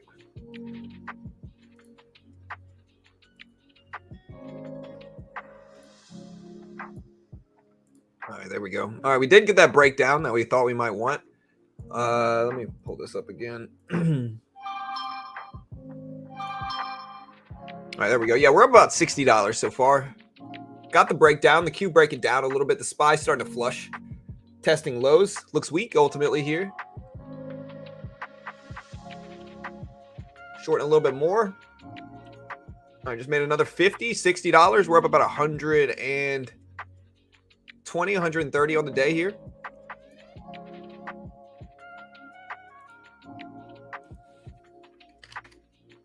How's that Disney hold? Well, I'm holding it. Again, my plan is to hold it long term though. So I mean, my average is like 83, so we're like $3 away. It's not the end of the world yet. But again, plan is to hold it long term.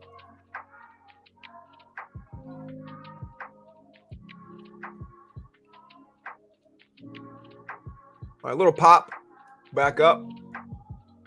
See the SPY starting to rip back up. Nasdaq's a little bit less strong, but still moving up a little bit. No, I'm trading one regular contract, Poncho. So it's not a mini; it's a regular Nasdaq contract. It's not the E-mini Nasdaq or the E-mini S&P. It's the regular NQ. It's the NQU3 is the symbol right now. All right, so we're short. Just made another 75 or so. Scalping up about 170 right now. We might add a little bit more. I don't know. I don't like that big upwick. That's usually a pretty weak sign. But punish me, I guess, is what it's choosing to do. Yep, we're going to have to cut that. Down less than $150 though. But just a big move. Again, probably being a little bit impatient. But that's all right. The Dow actually looks pretty strong today, believe it or not.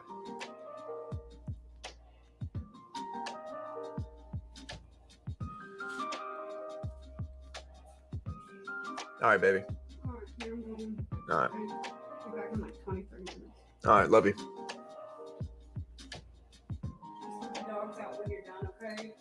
All right. All right, so I just made another 120 on the Dow or so. So we're actually pretty flat on the day. We are down $28 or so. Dow just skyrocketed. The Nasdaq's not really following its suit, but the Dow specifically is ripping right now. I'm not sure what justification the Dow has, but you know, the SPY and E-mini are moving up. I'm going to buy the NASDAQ here just because I think everything else is up so much already that, like, I think I might get a nice little gain. All right, so we just made about 75, $100 there. So we are now green on the day again. Taking some swings for sure, though. Okay, where did my graph go? Oh, there it is. So, yeah, we're slightly green on the day, but we'll take it. Dow is flying up right now. And again, I'm tempted to buy the NASDAQ here again.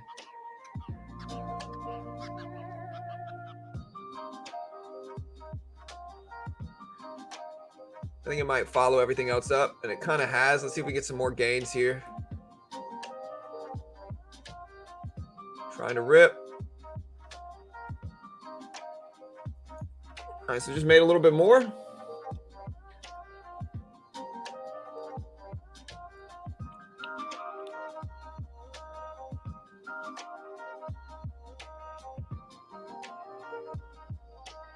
Dow flying up here, man. Again, my thesis on the NASDAQ rebounding with everything else is true. The SPY is very green. The Dow is very strong today. Very strong today. Looks like AMC's still giving money back, though, man, which is weird.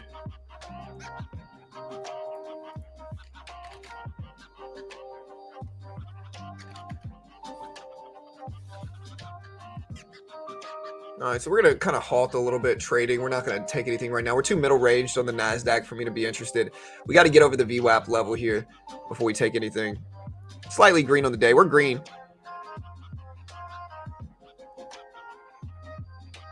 Oh, yeah. Well, sorry. I meant micro Polaris, but it's all good.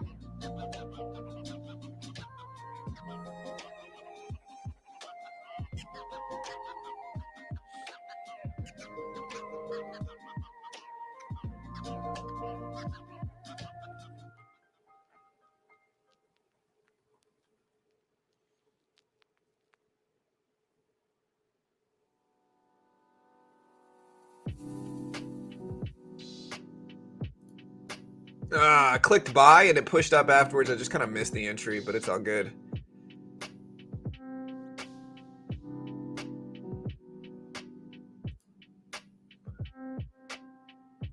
I just made another $80 to $100. We are up a clean 150 on the day again. Here's our P&L. Kind of going back and forth. We got a good accuracy rate, about a 7 to 1. Up about 150 or so. On the cup and handle kind of breakout pattern.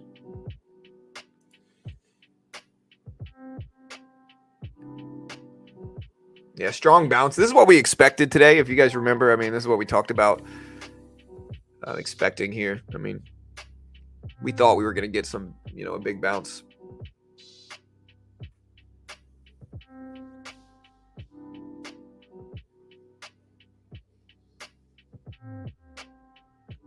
Still testing VWAP and struggling to get over it. Oh, crap. I just double clicked. I got 2 contracts when I didn't want it. I'm going to go ahead and unload half of it now just to protect the trade. Looks like it was a good move to unload half of it. Got me a little bit more emotional than I usually am in these, but I'll give it time. All right, well, we ended up letting that work for us, though. Ended up making a nice little bit. We were up about 240 or so on the day now. Double click worked out in our favor. I didn't mean to double click, though, but it's all good, I guess. All right, SPY pulling back to the VWAP. Looks like a good move here. All right, just made another 130 or so on this. We are up about 415 or so on the day. Again, here's our graph. We got a 10 to 1 win-loss ratio, which means we've traded 10 times, only lost on one of those 10.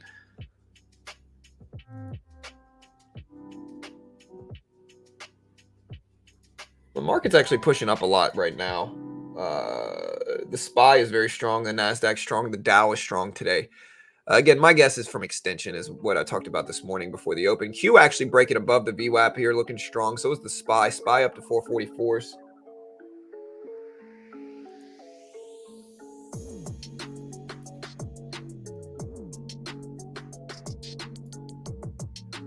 Still pushing though.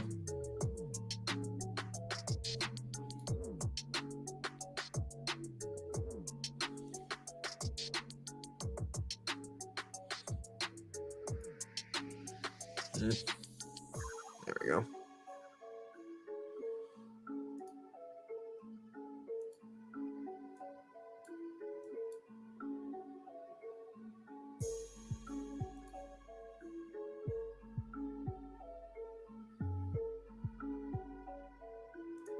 Just made about another 160 or so in this account.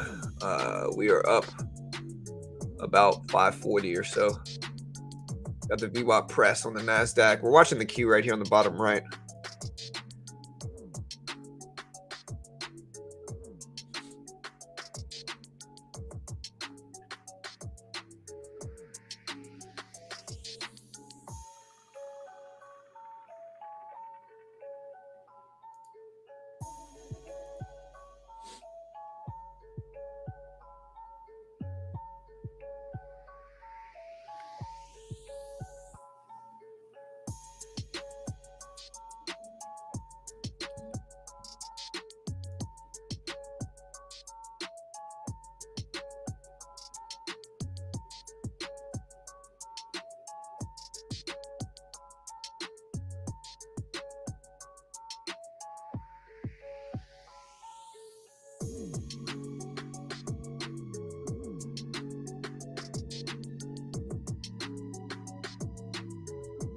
All right, so very strong market open. Again, this is kind of what we expected. Disney actually coming back too. Disney almost back up to 81s, which means we're only a couple dollars away from my average there.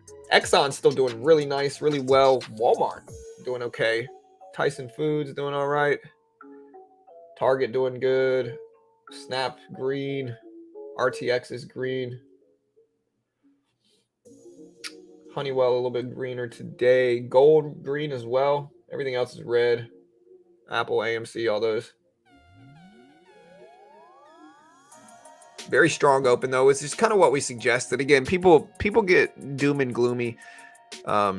But like I usually try to just tell people there's no reason to panic.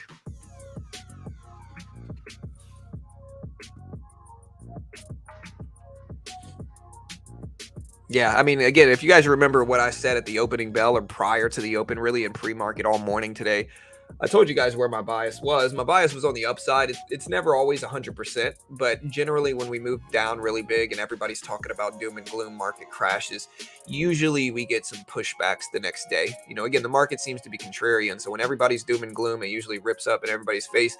When the market is super bearish or when the market is super bullish and everybody's all perma bull hype, it rips down in people's face. The long-term direction is up most likely, but again, I've been saying this in pre-market. If you watch the stream, you remember me saying it.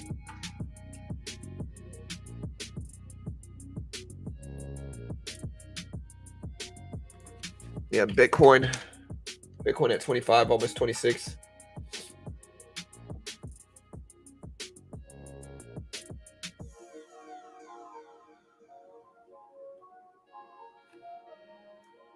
Little pullback on the Q. I'm not tempted to buy this one though because it's just not a large enough pullback.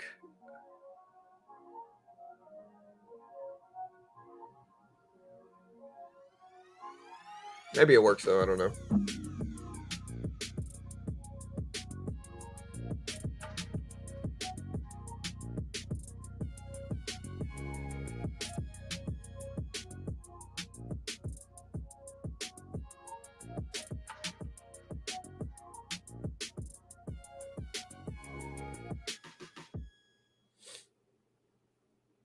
I mean, the SPY's all the way back up at 444. If you look at a long-term chart here on it,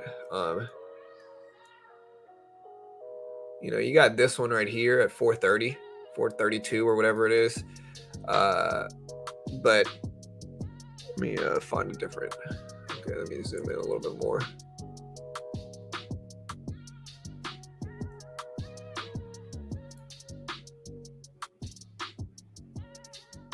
I think you have 447s right here. If you can get over that, you definitely have it's a weekly chart, so it's hard to see. You'd have to put up a yearly chart to really see it. Then you get a little bit more opened up support. Like you get this level here right around where we are now, which is probably what we're bouncing off of. You can kind of see that double bottom there at 444, which is right here, like going right through what I just talked about. So this is a pretty major support level here. It doesn't mean we're going to hold though, right around 444. And it's all relative. Most of the market is actually moving with NVIDIA. So like NVIDIA is influencing the market a lot. This is kind of what's going on. We already had the financial data. You can see it at the bottom of the screen, Ruben. And again, we're trading on a platform called Top Step. If you want to try to get funded with me, Top Step is the most legit futures program in the world. They pay out millions, fund thousands of traders every year. They pay out millions in actual withdrawals every year. And again, most traders are going to lose because most day traders lose. It doesn't matter where they use it. It doesn't matter what they trade on. Most day traders are going to lose money. It's a lot cheaper to lose a Top Step account than to put up 5K yourself and lose that, which is going to happen to a lot of traders. Again, $49 is what the monthly subscription is. They have free monthly coaching, or they have free funding coaching. I mean, a lot of great resources, Discords, all that good stuff. And if you can pass their testing, it builds your skill. It genuinely builds your skill, whether you pass it or not. If you're good enough to pass it, again, the base one's a 50K demo. It costs $49. If you can hit 3K without losing over 2K in profit, then they fund you with some rules. And again, great way to learn, great way to trade under pressure. Genuinely useful if you don't have that much equity, but you're a good trader and you think you can get funded. Once you're funded, there's a 90% split. And again, Top Step's been around for over a decade. They pay out millions every year. And so you can check them out right here. Great way to help support the channel.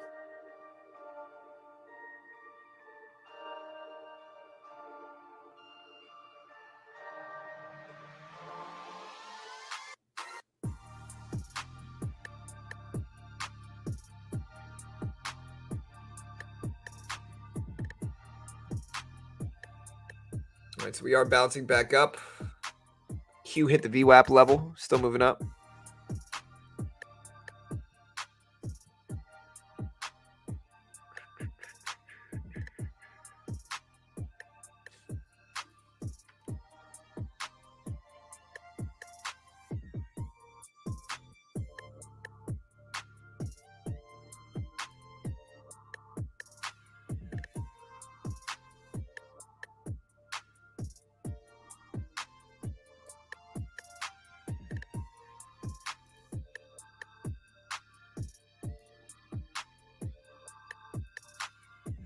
Dixie pushing up. Is the Dixie moving up with the market? Let's see.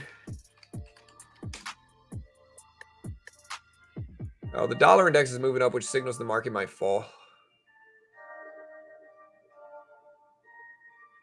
So,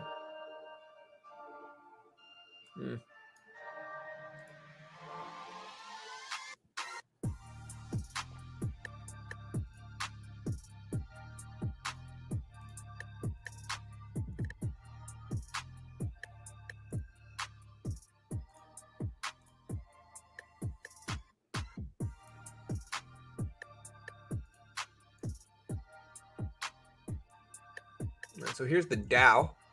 See, the Dow actually has a pretty strong looking chart.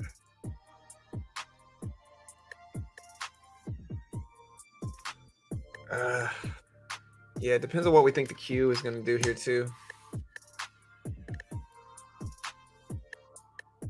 Q Inspire both at VWAP here. I'm a little bit short biased right now. I don't know why.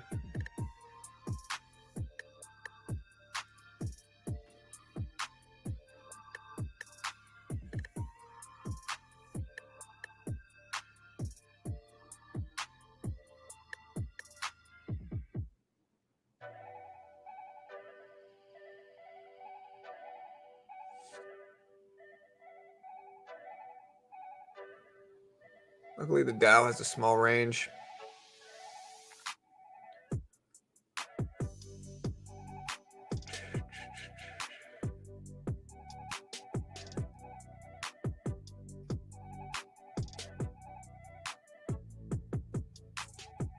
Kind of flat on this trade. I'm trying to let it go. I'm not going to hold it too long, though. I see these are starting to come down.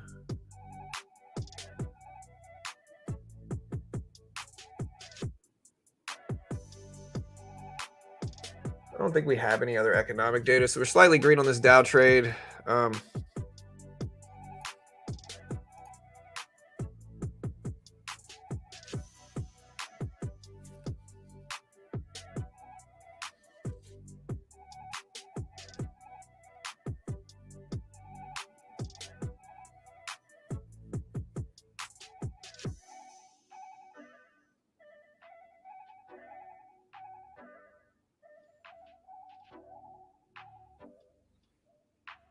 Q back under the volume weighted average price.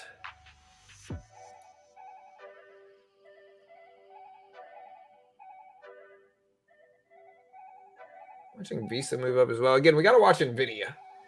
NVIDIA is going to influence a lot of these. Maybe not the Dow. And yeah, we'll go ahead and cut this one. But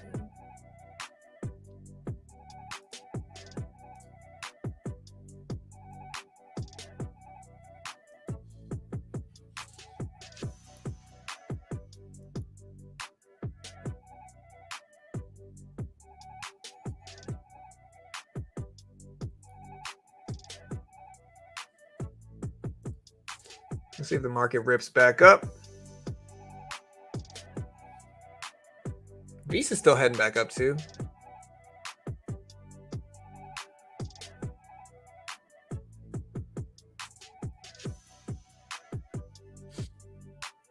Q back over the VWAP, but again, pretty flat.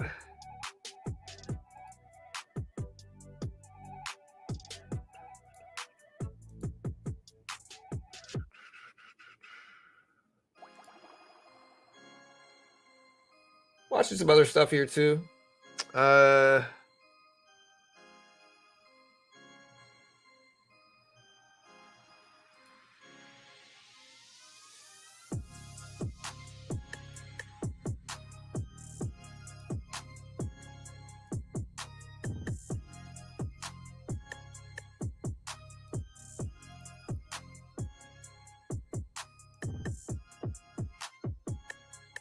We got 9 minutes or so until the market hits 10 a.m.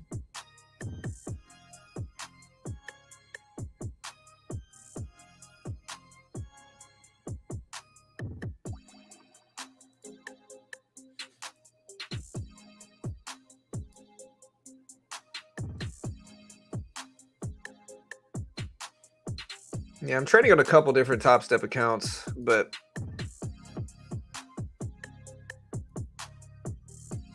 Nasdaq starting to fall down. Maybe I should have stuck with my bear prediction there, but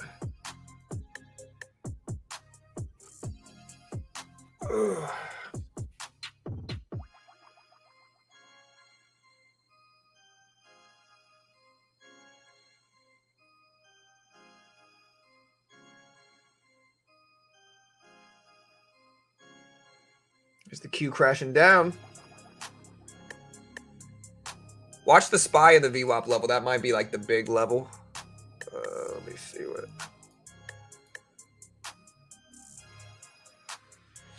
Also, another one of my sponsors is a company called Chart Prime. It's a trading view indicator service. I use it in stocks, crypto, forex, futures. Genuinely useful. We can look at the Dow here. I can't guarantee you're going to make money. Nobody can. Again, it's just a trading view indicator service. But I think there's so much useful edge that it can give you. Again, here's the Dow on a 1 minute chart or a 1 hour chart. And just look how accurate this can be, right? So here's the Dow. All right. So this is an hourly chart. So every candle represents an hour. So like, look at what happens after each one. So we can look at how many are right versus wrong here.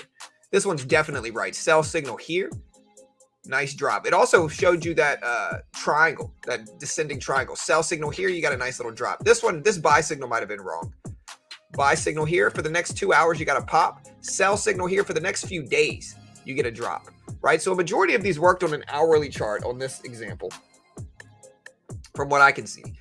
I could also put like a 5 minute time frame up. And again, you can use this on stocks, crypto, forex, futures. Let me pull this up. And so again, look at just today's on a 5 minute chart on this. I can't fake what I'm showing you here, guys. Like, again, people can say whatever they want. I can't fake this here. Like, look, so here's a 5 minute chart on the Dow. Buy signal here, huge rips for like an hour plus. Sell signal here, huge drops for all pre-market basically. Buy signal here, huge rip ups afterwards. And so I can't fake that. And again, you can use this in stocks, crypto, forex, futures. This is just a small piece. There's so many indicators that they offer. I could put up smart money concepts, oscillators, reversals, which is the regular market oracle, market dynamics pro, chart prime oscillators, chart patterns. There's just so many different tools that they offer, giving you some edge. I can't guarantee you're going to make money. I'm biased in their favor, and you can't get these removed. I'm biased in their favor because they pay me money. But like, I think the edge is genuinely useful, and it's like $40 a month. $40 a month. Company called Chart Prime. Again, trading view indicator service. We did get that reversal, so my intuition was actually correct. Wish I would have taken advantage of it. But again, my intuition was actually correct there, so all good. But yeah, if you want to check out Chart Prime, again, they are a sponsor of mine. Great way to help support the channel. Check out the link right here. What's Meta doing right now? What's Meta doing? I thought we might get a reversal. I felt like the upward movement was too bet on. Meta's still holding well, though. One stock that's been performing well lately is Google over the last year for sure. Nvidia is really what's influencing the market, though. Remember, Nvidia's starting to give back some too.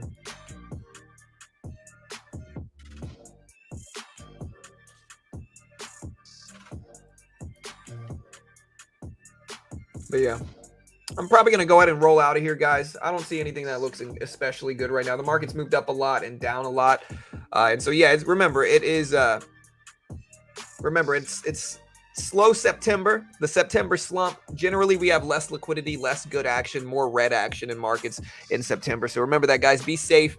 Again, if you want to day trade, try out Top Step. Link is in the description. Great way to help support the channel, as well as a great way to learn day trading. Great resources, great tools, great platforms that you can use under it. Great way to test your skill without taking too much risk, which is really huge. If you want to learn to day trade, check it out.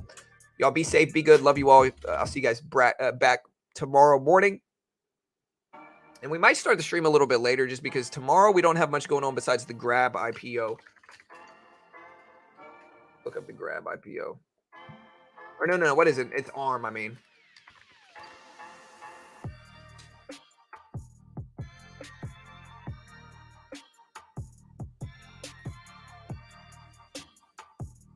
SoftBank said in a filing they were offering 95.5 million depository shares at a price range of 47 to 51 a share.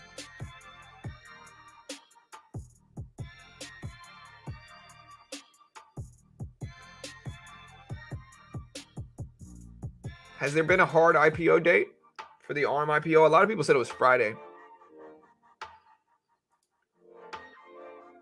Was it ARMM or ARM?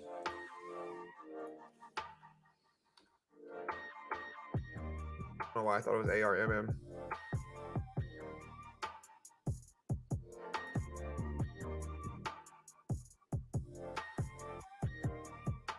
So is there anything guaranteeing the IPO is going to be tomorrow? Is that actually confirmed? Oh, anyways, I think everybody already left. So I'll see you guys later. Y'all be good. I'll look it up and update you guys. Y'all be good. I'll see you guys tomorrow. Have a good day, Tiny. Good to see you. Have a good day.